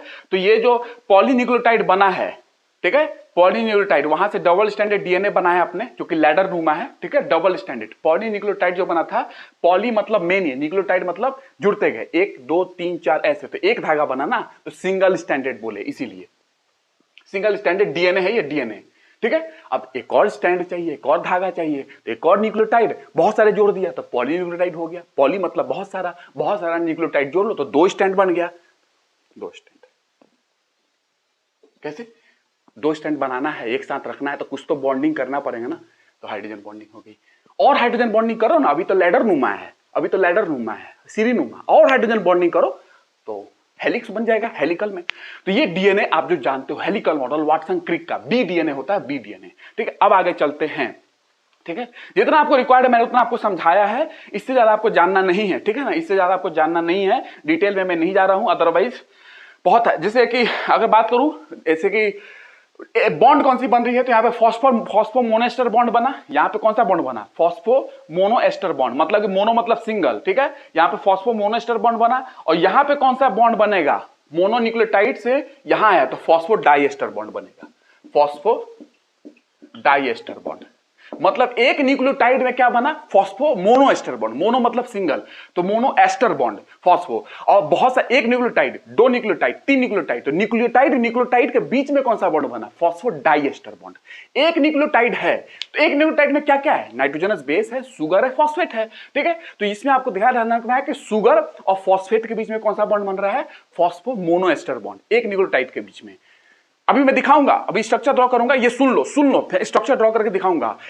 सुगर है, सुगर, फॉस्फेट है और नाइट्रोजनस बेस है। तो सुगर और फॉस्फेट के बीच में जो बॉन्ड बन रहा है, सुगर नाइट्रोजनस, सुगर फॉस्फेट और नाइट्रोजनस बेस, ये एक न्यूक्लियोटाइड होगा, तीन से मिलकर एक न्यूक्लियोटाइड बनता है। तो सुगर और फॉस्फेट के बीच में कौन सा बॉन्ड होगा, कौन सा, फॉस्फो मोनोएस्टर बॉन्ड, मोनो क्योंकि एक ही न्यूक्लियोटाइड के अंदर है। अब ये एक न्यूक्लियोटाइड हो गया, सुगर फॉस्फेट और क्या कहता है, नाइट्रोजनस बेस, उसी तरह नीचे होगा, तो एक न्यूक्लियोटाइड और दूसरे न्यूक्लियोटाइड के बीच में जो बॉन्डिंग होगी उसमें बोलोगे फॉस्फो डाइएस्टर बॉन्ड, क्योंकि दो एस्टर बॉन्ड हो जाएंगे। तो एस्टर बॉन्ड में क्या होता है, नॉर्मली एस्टर बॉन्ड में अगर बात करोगे मुझसे, तो एस्टर बॉन्ड में आपको अगर ध्यान रखना है, तो इतना आपको ध्यान रखना है कि एस्टर बॉन्ड जो होता है वो सुगर के से ही बनता है, सुगर से ही बनते हैं एस्टर बॉन्ड। डिटेल में मैं नहीं जा रहा हूं, बट सुगर से ही बनते हैं एस्टर बॉन्ड, और फॉस्फो डाइएस्टर बॉन्ड यहां पे बनेगा, ठीक है। यहां पे मोनोन्यूक्लियोटाइड से यहां जब आया था फॉस्फो डाइएस्टर बॉन्ड, ये हो गया। अभी मैं दिखा भी दूंगा, ठीक है, चिंता नहीं करना है, ठीक है, दिखा भी दूंगा डिटेल स्ट्रक्चर में। एक्चुअली स्ट्रक्चर में पता चलता है, जो ऐसे ऐसे करके दिखा रहा हूं ना, स्ट्रक्चर में दिखा सकता हूं बना के, लेकिन टाइम लगेगा। लेकिन आप अगर देखना चाहोगे तो मैं दिखा भी दूंगा। अगर 2 मिनट आपको अगर सब्र है तो बस नॉर्मल स्ट्रक्चर ड्रॉ करके आपको दिखा सकता हूं, नॉर्मल स्ट्रक्चर ड्रॉ करके आपको दिखा सकता हूं। अब देख लो, ठीक है, कि फॉस्फोडाइएस्टर क्या है, फॉस्फोमोनोएस्टर क्या है, जल्दी से नॉर्मल स्ट्रक्चर करके, ठीक है। और इसीलिए जानते हो ना कि बैकबोन ऑफ डीएनए क्या है, backbone phosphoester bond, phosphodiester bond ही होती है बैकबोन, उसकी रीढ़ की हड्डी, आपने सुना होगा। चलो तो देख लो, एडेनिन का मैं यूज करता हूं, नाइट्रोजनस बेस, एक एडेनिन ले लेता हूं, ठीक है, एडेनिन, और उसके हिसाब से, या गुआनिन ले लेता हूं, कोई भी ले सकता हूं, और उसके हिसाब से आपको दिखाता हूं, ठीक है। देखो जस्ट बॉन्ड ही दिखा दे रहा हूं हल्का सा, ठीक है। ये हो गया क्या, एक तरीके से आपको ये हो गया गुआनिन, ठीक है, गुआनिन, ठीक है, आप समझते हो। ये नॉर्मल मैं स्ट्रक्चर दिखा रहा हूं, गुआनिन, ठीक है। अब आपको शुगर दिखाता हूं, शुगर दिखाता हूं, क्योंकि एक नाइट्रोजन बेस हो गया, एक शुगर चाहिए, एक फॉस्फेट चाहिए, तभी तो एक न्यूक्लियोटाइड बनेगा ना। न्यूक्लियोटाइड में 3 चीज होते हैं, तो ये मैंने नाइट्रोजनस बेस गुआनिन बना के आपको दिखा दिया, ठीक है। अब आते हैं शुगर के।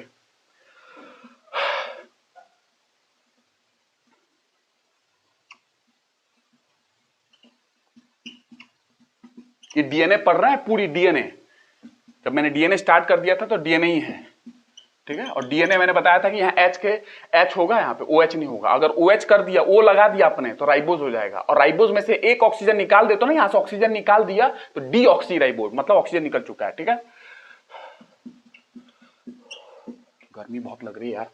CH2OH, ठीक है, CH2OH यहाँ पे मैंने आपको जोड़ के दिखाया, ठीक है। अब CH2OH और H, ठीक है, ये हो गया। अब मैं इसमें क्या कर सकता हूं, बॉन्डिंग करूंगा। ये नॉर्मल अभी है, स्ट्रक्चर दिखा रहा हूं सिंगल सिंगल। अब बॉन्डिंग करूंगा तो इसमें देखना क्या होगा, स्ट्रक्चर चेंज होगी थोड़ी बहुत, ठीक है।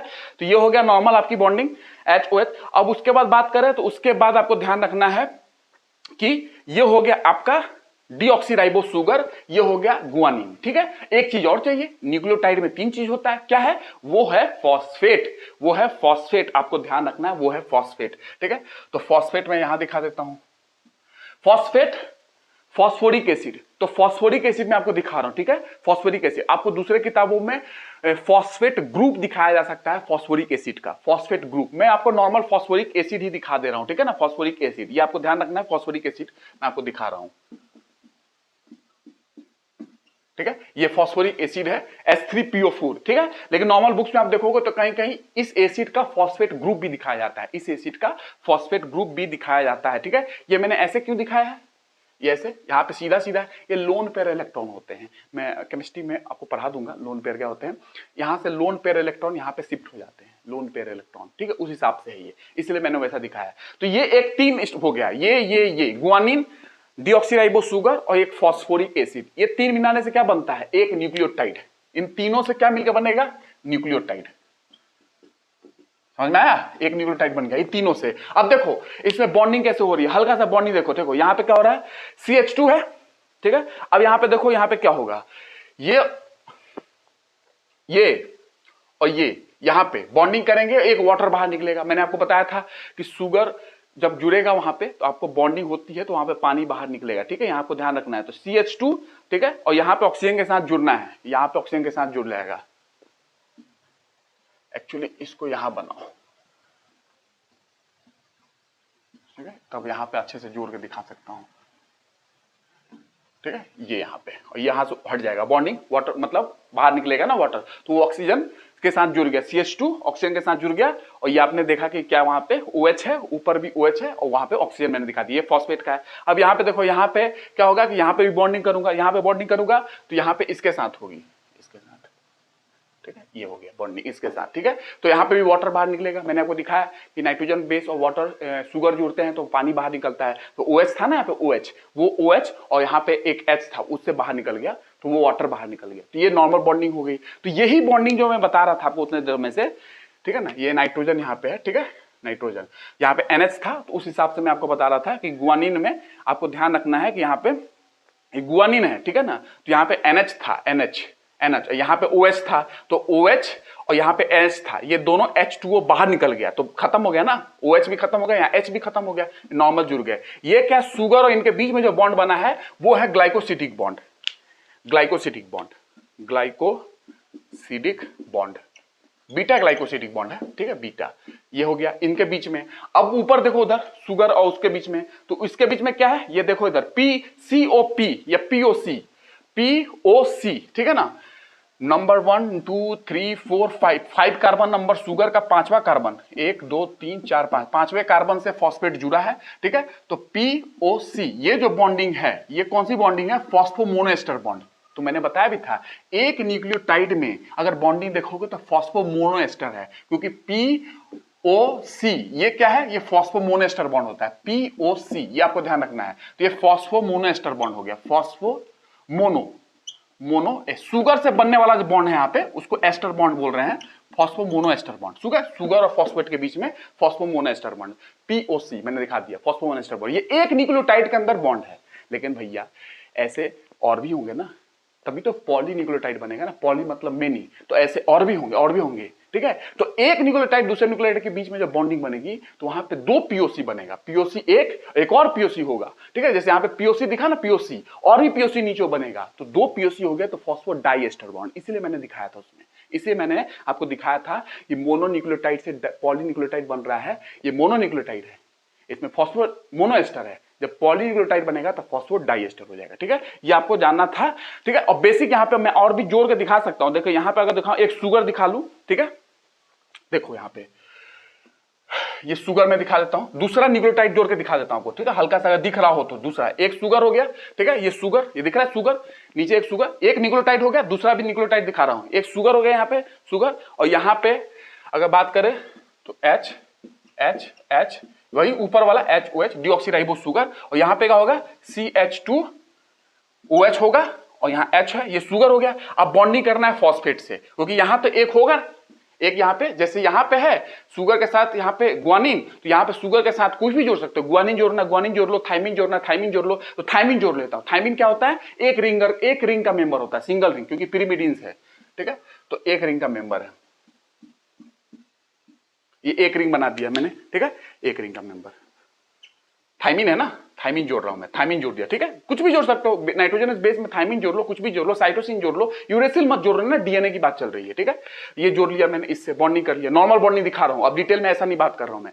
ये एक नाइट्रोजनस बेस हो गया, एक शुगर हो गया, एक और चाहिए फॉस्फेट, तब तो एक न्यूक्लियोटाइड बनेगा, जैसे यहां बना था एक न्यूक्लियोटाइड, दूसरा न्यूक्लियोटाइड, तीसरा, चौथा, ऐसे ही तो बनेगा ना। तो ये दूसरा न्यूक्लियोटाइड है, यहाँ पे एक फॉस्फेट जोड़ना है, ठीक है, यहाँ पे 5वें कार्बन से एक फॉस्फेट जोड़ना है, ठीक है, तो CH2OH हटा दो, वाटर बाहर निकलेगा, जुड़ेगा तो CH2 है, जैसे मैंने यहां दिखाया था, CH2 है, CH2 के साथ यहां पे जोड़ो फॉस्फेट, ठीक है, और फॉस्फेट जुड़ेगा तो क्या होगा, इसके 1 2 तीसरा कार्बन से जोड़ना है, तीसरा कार्बन से यहाँ पे, ठीक है, तीसरे कार्बन से यहाँ एक फॉस्फेट बीच में जुड़ेगा, तीसरा कार्बन से यहाँ, और ये 1 2 3 4 5 5वें कार्बन और तीसरे कार्बन से एक फॉस्फेट बीच में जुड़ेगा, फॉस्फेट, ठीक है ना, यहाँ पे।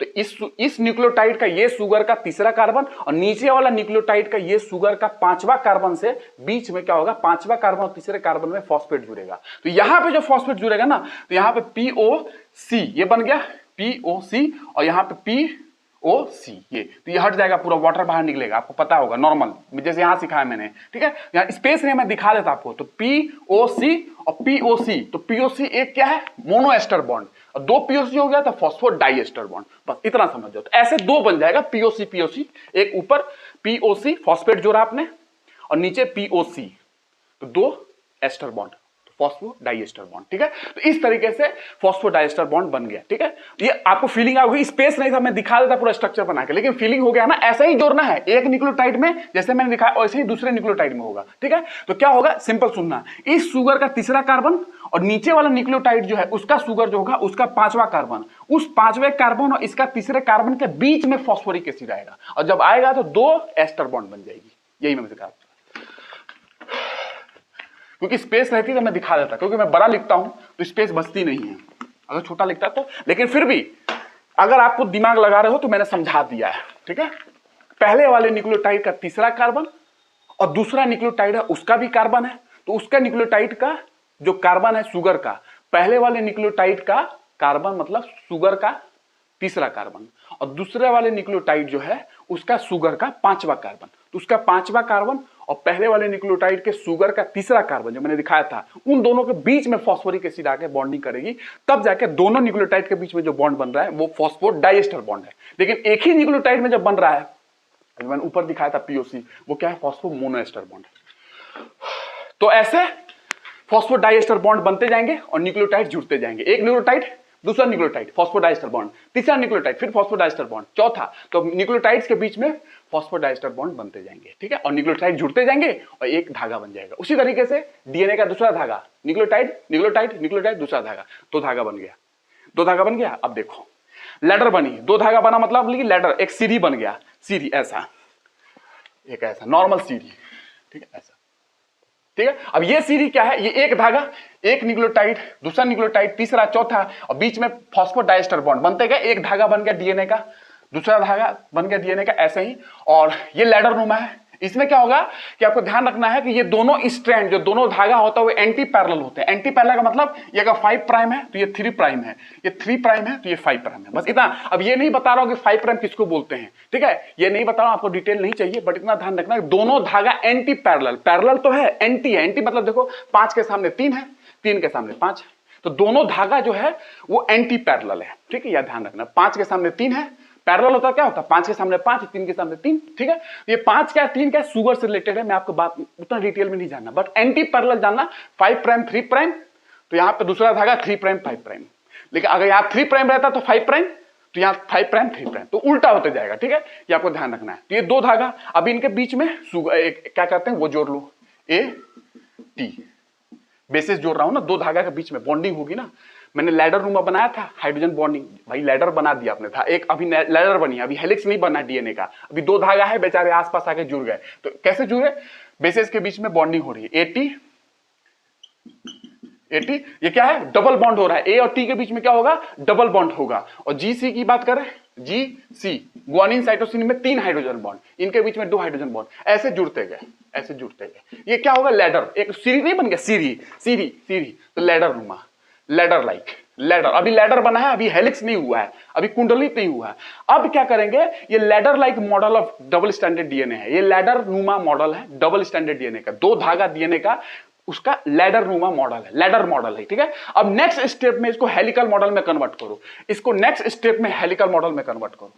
अब ये हेलिक्स में कन्वर्ट होगा, हेलिक्स मतलब अभी तो सीरी नुमा है, हेलिक्स में कैसे कन्वर्ट होगा, एक्चुअल मॉडल में क्या करना है कि ये आपको ध्यान रखना है कि मैंने क्या बताया, एंटी पैरेलल है, मतलब 5 प्राइम 3 प्राइम 3 प्राइम 5 प्राइम, दोनों स्ट्रैंड में ऐसा होगा, ठीक है। ये प्राइम नहीं समझा रहा हूं क्योंकि रिक्वायर्ड नहीं है, क्यों है, क्या है प्राइम नहीं समझा रहा हूं। और दूसरा कॉम्प्लीमेंट्री होंगे, बेस पेयर कैसे होंगे, कॉम्प्लीमेंट्री होंगे। कॉम्प्लीमेंट्री का मतलब एक ए से टी जुड़ेगा और जी से सी जुड़ेगा, बस ए से जी नहीं जुड़ेगा, ये ध्यान रखना है, और सी से ए नहीं जुड़ेगा। जब जुड़ेगा तो कॉम्प्लीमेंट्री होगा, ए टू टी, ए से टी जुड़ेंगे, जी से सी जुड़ेगा, ये कॉम्प्लीमेंट्री है। और एंटी पैरेलल है मतलब 5 प्राइम 3 प्राइम 3 प्राइम 5 प्राइम, ये दो चीज ध्यान रखना है। डीएनए स्ट्रैंड एंटी पैरेलल होते हैं और कॉम्प्लीमेंट्री होते हैं। कॉम्प्लीमेंट्री का मतलब बेस जो पेयर होते हैं वो ए टी के साथ होगा, जी सी के साथ होगा, बाकी कुछ नहीं हो सकता है, दूसरा कोई कॉम्बिनेशन नहीं होगा, ठीक है, ये ध्यान रखना है, ठीक है। और इसके माध्यम से जुड़ते जाएंगे, बोथ स्ट्रैंड, दोनों धागाएं जुड़ते जाएंगे डीएनए के, ठीक है, जुड़ते जाएंगे, और इनके बीच में फिर हाइड्रोजन बॉन्डिंग होगी। मैंने बताया था अभी लैडर नुमा, मैंने बताया था हाइड्रोजन बॉन्डिंग होगी, और तब जाके डबल स्टैंडर्ड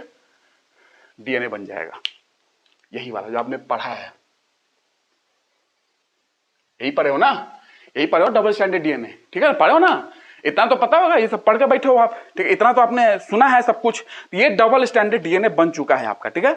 अब डबल स्टैंडर्ड डीएनए बन गया, अब इसमें क्या है, बेसिक इसकी जानकारी समझ लो, बेसिक जानकारी इसको क्या समझना आपको, ठीक है। डबल स्टैंडर्ड डीएनए देखो, तो डबल स्टैंडर्ड डीएनए में ये क्या होगा, 5 प्राइम है तो ये 3 प्राइम है, ये 3 प्राइम है तो ये 5 प्राइम है, ठीक है। इतना आपने देख लिया, एंटी पैरेलल होते हैं, एंटी पैरेलल है, एंटी है, ठीक है, ये मैंने जो दिखाया था। तो ये लैडर नुमा से डबल स्टैंडर्ड डबल हेलिकल, ये ऐसा दिख नहीं रहा है क्या, ठीक है, ये आपने देखा होगा, ठीक है। एक्चुअली ऐसा स्ट्रक्चर ड्रॉ नहीं करना चाहिए, बट फिर भी अभी इतना ही समझ कर रखो, ऐसा स्ट्रक्चर ड्रॉ नहीं करना चाहिए हेलिक्स डीएनए का। डीएनए अपने आप को काटते नहीं है, ऐसा नहीं है कि काट रहे हैं, ऐसा नहीं है, ये कटता हुआ नजर आ रहा है, ठीक है, यहाँ पे, लेकिन ऐसा नहीं होता कि काट रहे हैं। ये ऐसा है कि 5 मंजिला बिल्डिंग है, सीढ़ी होते हैं ना, सीढ़ी, तो ऐसे ऐसे मूव करते हैं ना, ऐसे, तो उस नुमा है ये डीएनए, एक्चुअली काटता नहीं है, धागाएं काटते नहीं अपने आप को, लेकिन हम लोग दिखाते हैं ऐसा। एक्चुअली ये रॉन्ग रिप्रेजेंटेशन है डीएनए का, बट सीढ़ी ऐसा ऐसा होता है, जैसे 5 मंजिला बिल्डिंग हो, सीढ़ी होता है सीढ़ी, तो ऐसे घूमते हुए जाता है ना साथ साथ में सीढ़ी ऊपर, उस तरीके से होता है एक्चुअली डीएनए का मॉडल।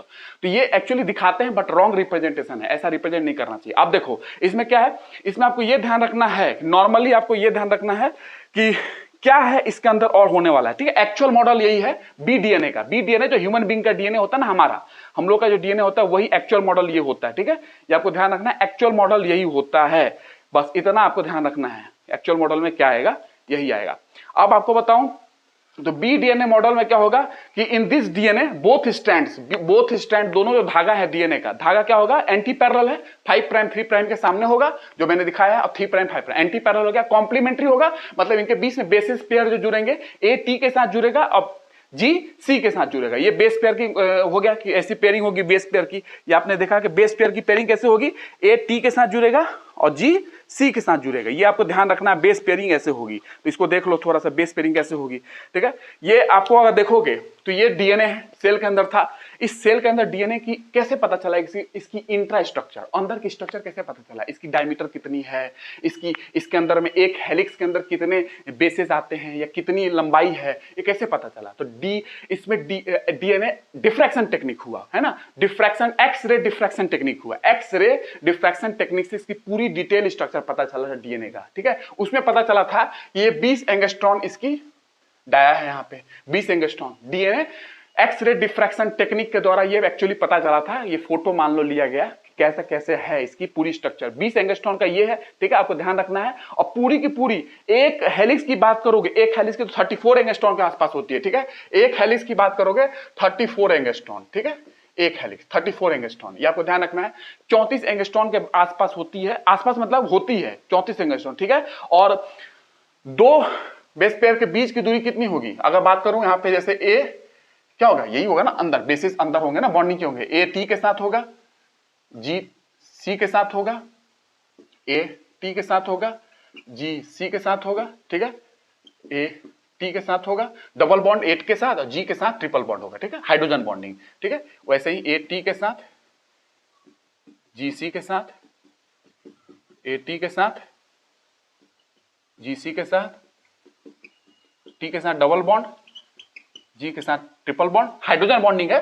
बॉन्डिंग केमिस्ट्री में समझाऊंगा हाइड्रोजन बॉन्डिंग क्या होती है, बहुत इंपॉर्टेंट बॉन्डिंग होती है हाइड्रोजन बॉन्डिंग। तो डीएनए में आप देखोगे तो क्या कितने बॉन्ड है, हाइड्रोजन बॉन्ड है, ग्लाइकोसिडिक बॉन्ड मैंने दिखाया, और एक फॉस्फोडाइएस्टर बॉन्ड, 3 बॉन्ड है, ध्यान रखना, ठीक है। डीएनए के अंदर जो मैंने आपको सब कुछ दिखा दिया, हाइड्रोजन बॉन्डिंग में डिटेल में पढ़ाऊंगा आपको तब जब मैं केमिस्ट्री पढ़ाऊंगा, ठीक है। तो ये हो गया। अब इनके बीच की हेलिक्स के जो बीच की एक दूरी, एक्सियल राइज बोलते हैं इसको, 3.4 एंगस्ट्रॉन, 3.4 एंगस्ट्रॉन इसको बोलते हैं। जो इनके बीच की मेन जो इसकी दूरी है वो 3.54 एंगस्ट्रॉन के आसपास होती है। 3.4 एंगस्ट्रॉन मतलब कि आसपास क्या 3.4 एंगस्ट्रॉन होती हैं, ठीक है ना। जैसे कि आपको सुना होगा थोड़ा सा, अगर मैं बता दूं डिफरेंट, मतलब डिटेल में ना जाऊं, लेकिन फिर भी थोड़ा सा अगर आपने सुना होगा टोटल लेंथ 1 टर्न का, एक टर्न का या एक हेलिक्स का टोटल लेंथ 34 एंगस्ट्रॉन होता है। टोटल लेंथ, एक टर्न जो ले रहे हो उसका टोटल लेंथ कितना है, 34 एंगस्ट्रॉन होता है, ये आपको ध्यान रखना है, ठीक है। और distance between 2 base pair, 2 base pair के बीच की डिस्टेंस 3.4 एंगस्ट्रॉन। क्यों? क्योंकि आपको ध्यान रखना है कि डिस्टेंस बिटवीन 2 बेस पेयर, क्योंकि 10 पेयर ऑफ न्यूक्लियोटाइड्स एक टर्न में यहां से यहां 34 एंगस्ट्रॉन है एक टर्न में, और इसमें 10 न्यूक्लियोटाइड है, 10 34 एंगस्ट्रॉन जितने में आ रहा है एक टर्न में, इसमें 10 न्यूक्लियोटाइड आते हैं, 10 बेस पेयर आते हैं। तो 10 बेस पेयर है 34 में, तो 2 के बीच में कितना डिस्टेंस हो जाएगा, 3.4, ठीक है। ये आपको ध्यान रखना है, 3.4 2 के बीच में, 2 बेस पेयर के बीच में 3.4 एंगस्ट्रॉन की डिस्टेंस होगी। एक्सियल राइज बोलते हैं इसको, ठीक है। तो एक पूरा 1 टर्न में 34 एंगस्ट्रॉन, और एक टर्न में पूरे 34 एंगस्ट्रॉन में 10 न्यूक्लियोटाइड है, तो 2 के बीच का दूरी 3.4 एंगस्ट्रॉन, डिवाइड करके देख लो, ठीक है ना। तो ये 2 के बीच की दूरी आ गई 3.4 एंगस्ट्रॉन, ठीक है। ये आपको ध्यान रखना है। अब मैं आपको बताऊं तो इसमें 2 ग्रुप बनते हैं, ठीक है, 2 ग्रुप बनता है। देखो एक ग्रुप ये है, एक ग्रुप ये है, और एक ग्रुप ये है, ठीक है। तो ये माइनर ग्रुप है, ग्रुप जानते हो ना, खांचनुमा बन गया ग्रुप, और ये मेजर ग्रुप है, ठीक है, मेजर ग्रुप। ठीक है, मेजर ग्रुप माइनर ग्रुप। ठीक है, तो मेजर ग्रुप कितना होता है, लगभग मेजर ग्रुप की बात करें तो मेजर ग्रुप लगभग 22 एंगस्ट्रॉन के आसपास होता है, लेकिन कहीं कहीं बुक में आपको दिखेगा कि मेजर ग्रुप 3.4 एंगस्ट्रॉन के आसपास है, लेकिन 22 एंगस्ट्रॉन के आसपास आप ध्यान रखना, कहीं कहीं आपको 3.4 एंगस्ट्रॉन के आसपास लिखा मिलेगा मेजर ग्रुप के बारे में। क्या कहते हैं उसमें 10.2 एंगस्ट्रॉन, मेजर ग्रुप के बारे में 10.2 एंगस्ट्रॉन लिखा मिलेगा, लेकिन आप ध्यान रखना 22 एंगस्ट्रॉन होता है। ठीक है, आप ध्यान रखना, क्योंकि कंफ्यूज ज्यादा नहीं करूंगा, अलग अलग बुक्स में एमएससी वगैरह के बुक में 10.2 एंगस्ट्रॉन है इसके बारे में, कितना है इसकी 10.2 एंगस्ट्रॉन, लेकिन इसका आपका ध्यान रखना 22 एंगस्ट्रॉन होता है। ठीक है, और 22 एंगस्ट्रॉन ये और 12 एंगस्ट्रॉन ये होता है माइनर ग्रुप, ये माइनर ग्रुप 12, ये 22 एंगस्ट्रॉन। ठीक है, और दो बेस के बीच की दूरी कितनी होती है, दो बेस पेयर के 3.4 एंगस्ट्रॉन। एक टर्न में पूरा कितना न्यूक्लियोटाइड होते हैं 10, और उसकी लंबाई 34, तो दो बेस पेयर के बीच की दूरी 3.4 एंगस्ट्रॉन। ठीक है, एक टर्न में 10 न्यूक्लियोटाइड और उनकी लंबाई कितनी है 34 एंगस्ट्रॉन, तो दो बेस में या दो न्यूक्लियोटाइड के बीच की दूरी कितनी होगी 3.4 एंगस्ट्रॉन, वही मैं समझा रहा हूं। ठीक है, तो ये आपको ध्यान रखना है। अब बोथ स्टैंड्स कॉम्प्लीमेंट्री है, एंटी पैरेलल मैंने आपको समझा दिया। ठीक है, अब आगे चलते हैं। ठीक है, अब आगे चलते हैं, ये आपने बेसिक देखा कि क्या है, बेसिक स्ट्रक्चर क्या है। ठीक है, बेसिक स्ट्रक्चर क्या है ये आपने देखा। ठीक है, तो distance between two base pair या टू न्यूक्लियोटाइड 3.4 एंगस्ट्रॉन। ठीक है, और 10 pairs of nucleotide, 10 pairs of nucleotides are present in one turn of DNA helix. एक टर्न जो 34 एंगस्ट्रॉन का है उसमें 10 न्यूक्लियोटाइड है, 10, तो दो न्यूक्लियोटाइड के बीच की दूरी 3.4 एंगस्ट्रॉन, 34 डिवाइड कर लो, बस हो गया। तो ये मैं आपको समझा रहा था। ठीक है, एक फोटोग्राफ 51 के नाम से आती है, कभी क्वेश्चन आ जाए फोटोग्राफ 51 क्या है, फोटोग्राफ 51। तो ये फोटोग्राफ 51 जो है ये एक्चुअली का निक नेम दिया गया है, निक नेम होता है ना, nickname. X ray diffraction image लिया गया था जिसके माध्यम से पूरा पता चला 20 एंगस्ट्रॉन डायमीटर है, ये सारी चीजें। तो एक्स रे डिफ्रैक्शन टेक्निक जब लिया गया था, फोटो लिया गया था, एक्स रे डिफ्रैक्शन इमेज लिया गया था डीएनए का, तो रोजेलिंड फ्रैंकलिन ने लिया था, रोजेलिंड फ्रैंकलिन ने ये लिया था, रोजेलिंड फ्रैंकलिन इन्होंने लिया था। ठीक है, और भी लोग हैं, बस इतना आप समझ कर रखो। और रोजेलिंड फ्रैंकलिन ने लिया था, तो इसको निक नेम दिया गया था इस फोटो का, फोटोग्राफ 51। ठीक है ना, निक नेम दिया गया था डीएनए के फोटो को। ठीक है ना, फोटोग्राफ 51, फोटो 51 के नाम से डीएनए का फोटो, जो एक्स रे डिफ्रैक्शन टेक्निक से जो फोटो ली गई थी उसको निक नेम दिया गया था फोटो 51। ये आपको ध्यान रखना है। ठीक है, अब आपको कुछ बताऊं, देखो आपने बॉन्डिंग समझ लिया। ठीक है, इसको एक्सियल राइज भी बोलते हैं, एक्सियल राइज। ठीक है, 3.4 एंगस्ट्रॉन, ये आपको बेसिक जानकारी डीएनए के बारे में मिल गई। अब आपको बता दूं, जैसे कि ए डीएनए, बी डीएनए जो मैंने बताया था, सी डीएनए, तो उसमें ऐसा है कि देखो ए डीएनए जो होता है, ए डीएनए वो सबसे छोटा होता है साइज में। ए डीएनए लिख लो, ए डीएनए जो होता है स्मॉल, सबसे छोटा होता है, बी सी डी जो जेड है ना, सब में सबसे छोटा ए डीएनए होता है। ठीक है, ये आपको ध्यान रखना। सबसे बड़ा क्या होता है, जेड डीएनए, जेड डीएनए सबसे बड़ा होता है साइज में, लार्ज, जेड डीएनए सबसे बड़ा होता है, जो मैंने आपको जेड डीएनए के बारे में बता दिया। तो A B C D Z DNA में ए सबसे छोटा है और जेड सबसे बड़ा है, ये आपको ध्यान रखना है, सबसे छोटा है सबसे बड़ा है। ठीक है, ये आपको ध्यान रखना है। ठीक है, और जो आपने देखा कि इसका डायमीटर 20 एंगस्ट्रॉन है, ये जो कि बी डीएनए है, जो आप पढ़ते हो डबल हेलिकल मॉडल जो है वाटसन क्रिक का, यही वाला है, बी डीएनए का है वो। तो ए डीएनए सबसे छोटा, जेड डीएनए सबसे बड़ा, बी डीएनए जो है ये आपने देखा जो मैंने बनाया है, जो आप पढ़ते हो बी डीएनए। ठीक है, तो बी डीएनए की बात करो तो ये मीडियम साइज का होता है, जो हम लोग का होता है ना ह्यूमन बीइंग का डीएनए, ये मीडियम साइज का होता है, मीडियम साइज, आपको ध्यान रखना मीडियम साइज है। ठीक है, और इसकी बात करो बी डीएनए की डायमीटर कितना है, 20 एंगस्ट्रॉन, 20 एंगस्ट्रॉन है ना, मैंने दिखा है ऊपर लिखा है डायमीटर 20 एंगस्ट्रॉन। ठीक है, तो अगर बात करें कि ए डीएनए का कितना है, तो डीएनए का जो डायमीटर होता है 22 एंगस्ट्रॉन होता है, डायमीटर में ज्यादा है, देख लो डायमीटर में ज्यादा है, साइज भले छोटा हो लेकिन डायमीटर में 22 एंगस्ट्रॉन के आसपास होता है। ठीक है, और जेड डीएनए 18.5 एंगस्ट्रॉन के आसपास होता है, 18.5 एंगस्ट्रॉन डायमीटर, जो 20 बी डीएनए का 20 एंगस्ट्रॉन है, ए डीएनए का इतना है और जेड डीएनए का इतना है डायमीटर। ठीक है, ये आपको ध्यान रखना है। हेलिक्स की बात करोगे तो हेलिक्स में आपको ध्यान रखना है कि हेलिक्स में ए डीएनए की बात करोगे वो भी क्लॉकवाइज हेलिक्स है। हेलिक्स कैसे हो रहा है, क्लॉकवाइज, क्लॉकवाइज हो रहा है। क्लॉकवाइज का मतलब क्या है आप जानते हो, क्लॉकवाइज का डेक्स्ट्रोरोटेटरी होती है क्लॉकवाइज। ठीक है, ये आपको ध्यान रखना है। डेक्स्ट्रोरोटेटरी है मतलब कि राइट हैंडेड हेलिक्स। ठीक है, ये आपको ध्यान रखना है। तो ए डीएनए कैसा है, ए डीएनए आपको मतलब क्लॉकवाइज है, क्लॉकवाइज हेलिक्स हुआ है। ठीक है, बी डीएनए कैसा है, उसमें भी क्लॉकवाइज हेलिक्स है। सी डीएनए कैसा है, उसमें भी क्लॉकवाइज हेलिक्स है। डी डीएनए कैसा है, उसमें भी क्लॉकवाइज हेलिक्स है। लेकिन जेड डीएनए जो होता है उसमें एंटी क्लॉकवाइज हेलिक्स होता है। हेलिकल कैसा है, एंटी क्लॉकवाइज जेड डीएनए में, मतलब levo rotatory, left handed coiling है। ठीक है, ये आपको ध्यान रखना है। ठीक है, ये ध्यान रखना है, लीवो रोटेटरी है, लेफ्ट हैंडेड कॉइलिंग है जेड डीएनए में। बाकी सब में चाहे बी हो चाहे ए हो, चाहे हमारा वाला बी हो, अपना वाला जो ये डीएनए जो पढ़ते हो आप, वाटसन क्रिक का मॉडल जो है वो राइट हैंडेड हेलिक्स है, क्लॉकवाइज कॉइलिंग है डीएनए की। ये हेलिक्स है वो क्लॉकवाइज कॉइलिंग है, ठीक है, ये आपको ध्यान रखना है। बाकी आपने समझ लिया, तो ये आपको इतना आपका है, ठीक है, इतना आपका काम हो गया, ये आपको ध्यान रखना है, ठीक है। अब ये बेसिक चीजें मैंने बता दी आपको, ठीक है, बेसिक चीज आपको ध्यान। अब इसमें और चीज और बता दूं कि ये जो डीएनए होती हैं ये आपस में इंटरकन्वर्टिबल भी होते हैं। ए डीएनए बी डीएनए, ये आपस में सी डीएनए, ये सब कन्वर्टिबल होते हैं आपस में। लगभग ए डीएनए से बी डीएनए बन सकता है, डी से ए भी बन सकता है, ये इंटरकन्वर्टिबल होते हैं, ये इंटरकन्वर्टिबल होते हैं, ठीक है, ये आपको ध्यान रखना है, ठीक है, इंटरकन्वर्टिबल होते हैं। और ये इसका क्यों है, क्योंकि केमिकल कंपोजिशन पे डिपेंड करता है। न्यूक्लियस के अंदर जो होता है ना कैरियोप्लाज्म, एक तरीके से उसके अंदर जो आयंस का कंसंट्रेशन है उसके आधार पर डिपेंड करता है कि ए डीएनए बी में जाएगा, कि बी डीएनए सी में जाएगा, कि डी डीएनए ए में बदलेगा। तो डीएनए ये इंटरकन्वर्टिबल होते हैं। कैरियोप्लाज्म जो होता है ना न्यूक्लियस के अंदर, उस पे उसके कंसंट्रेशन पे डिपेंड करता है, उसके अंदर जो आयंस वगैरह है कि भैया वो आयंस किस तरीके से हैं, कितना कंसंट्रेशन है, उस हिसाब से ये एक दूसरे में बदलते रहते हैं, ठीक है, ये आपको ध्यान रखना है। तो कैरियोप्लाज्म जो होता है ना उसके केमिकल कंपोजिशन पे डिपेंड करता है, ठीक है, न्यूक्लियस के कैरियोप्लाज्म के केमिकल कंपोजिशन पे डिपेंड करता है कि ये बदलेंगे कि नहीं एक दूसरे में, ठीक है, और किस में जाएंगे। तो ये बेसिक जानकारी थी आपको, जो आपको मिल चुकी है, ठीक है। अब आपको बता दूं इरविन चारग्राफ का एक रूल है। देखो ये जो वाटसन क्रिक का जो मॉडल है ना, वाटसन क्रिक का मॉडल, ये किस आधार पे है, आज इतना बता दे रहा हूं। वाटसन क्रिक का जो मॉडल है, वाटसन क्रिक ने जो मॉडल लिया था ये वाली, ये किस आधार पे था, ये कैसे यहां तक पहुंच पाए, इतना डिटेल स्ट्रक्चर कैसे बता पाए, कैसे इतने इंट्रिकेट शेप को बता पाए, कैसे डीएनए सेल के अंदर घुसे, न्यूक्लियस में ढुके, क्रोमोसोम की देखा गया तो अंदर जाके डीएनए से एक्चुअली क्रोमोसोम बन के बैठा हुआ है। तो डीएनए के जो ये स्ट्रक्चर पाई गई, कैसे पाया गया, एक्चुअली दो साइंटिस्ट थे पहले, एक इरविन चारग्राफ, उन्होंने पहले ही अपना चारग्राफ रूल देकर बैठा हुए थे, और एक एक्सरे डिफ्रैक्शन टेक्निक जिसके माध्यम से अपने फोटो लिया पूरा और जानकारी लेकर बैठे हुए उसके बारे में। ये दो चीज का यूज किया था वाटसन क्रिक ने, और तब जाके डबल हेलिकल मॉडल दिया था। ये जो आप पढ़ते हो डबल हेलिकल मॉडल, ठीक है, दो चीजों का यूज किया था इन्होंने, वाटसन क्रिक ने। एक एक्सरे डिफ्रैक्शन टेक्निक का फोटो वगैरह जो आई थी, एक्चुअली पूरा फोटो हो चुका था कि क्या क्या डीएनए के साइज है, डायमीटर है, और दूसरा इरविन चारग्राफ का रूल है, वो उसके आधार पे उन्होंने बताया था। इरविन चारग्राफ का रूल क्या है, एक लाइन में समझ लो, ठीक है, ज्यादा आपको डिटेल में नहीं जानना है। इरविन चारग्राफ का रूल जो है एक लाइन में आप समझ सकते हो। इरविन चारग्राफ ने क्या बोला था, इरविन चारग्राफ ने इतना बोला था कि इरविन चारग्राफ की कहानी जो है वो बेस पेयर पे ही है, कि बेस पेयर कैसे रहेंगे। तो बेस पेयर की कहानी आपको समझनी इरविन चारग्राफ की। तो इरविन चारग्राफ के बारे में थोड़ा सा बता देता हूं आपको, ठीक है। इरविन चारग्राफ,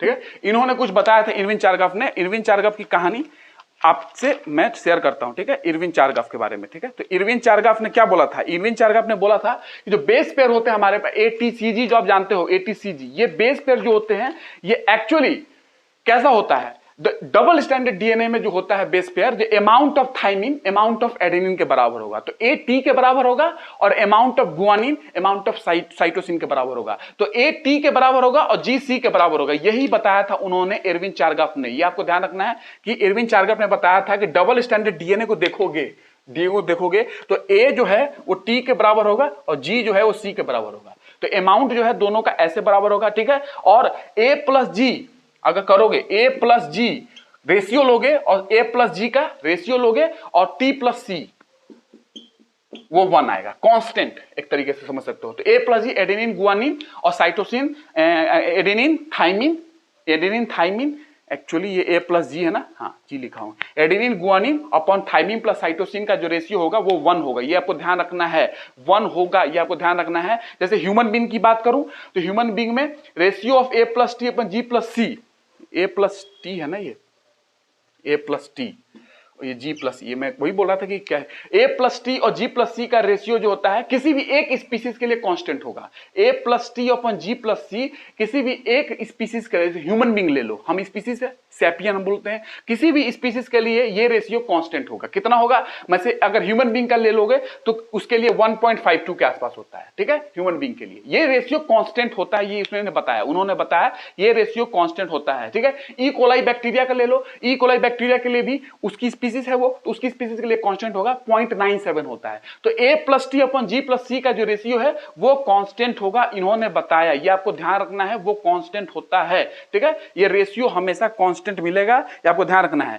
तो ए ए टी के बराबर है, जी सी के बराबर है, ठीक है। और ए प्लस टी अपन जी प्लस सी का रेशियो कांस्टेंट होगा किसी भी जाति के लिए। जैसे ह्यूमन बीइंग एक जात है 1.52 है, ठीक है। जैसे ई कोलाई बैक्टीरिया के लिए मैंने बताया, वो आपको ध्यान रखना है। और ए प्लस जी टी प्लस सी के बराबर भी होगा, ठीक है। तो ए प्लस टी जी प्लस सी के ये हो गया, ये आपको ध्यान रखना है। और ए टी के बराबर है, जी सी के बराबर है। ये नाइट्रोजनस बेस के बारे में उन्होंने बताया था। इसी के आधार पे और एक्सरे डिफ्रैक्शन फोटो के आधार पे उन्होंने ये बताया था। और भी इसमें कुछ बातें कही जा सकती है, बस इतना ध्यान रखना है। एरविन चार्गर ने बोला ए टी के बराबर, जी सी के बराबर, ए प्लस टी अपन जी प्लस सी किसी भी स्पीसीज के लिए कांस्टेंट होगा। किसी भी स्पीसीज के लिए उठा लो, ह्यूमन बीइंग मैंने बता दिया, बैक्टीरिया होगा बता, उसके लिए भी है, हर जानवर के लिए कांस्टेंट है। और ये दोनों का यूज किया जो उन्होंने बताया। और एक्सरे डिफ्रैक्शन टेक्निक जो थी, जो फोटो आया था, उसका यूज करके इन्होंने ये मॉडल दिया था, ठीक है, वाटसन क्रिक ने। तो वो आधार था इनका। तो नेक्स्ट क्लास में बात करते हैं। आरएनए थोड़ा सा बचा हुआ है, उसके बाद बताऊंगा। और उसके बाद नेक्स्ट क्लास में हम लोग एंट्री करेंगे। तो मैंने ए बी सी डी सब कुछ बता दिया। ई डीएनए इन्वायरमेंटल डीएनए होता है, जो कि यही डीएनए है, बस बात वही है, नॉर्मल डीएनए है, बट वो इन्वायरमेंट के अंदर हमें मिल जाती है। मैंने बताया था कि सेल हमारे टूट टूट के गिरते रहते हैं।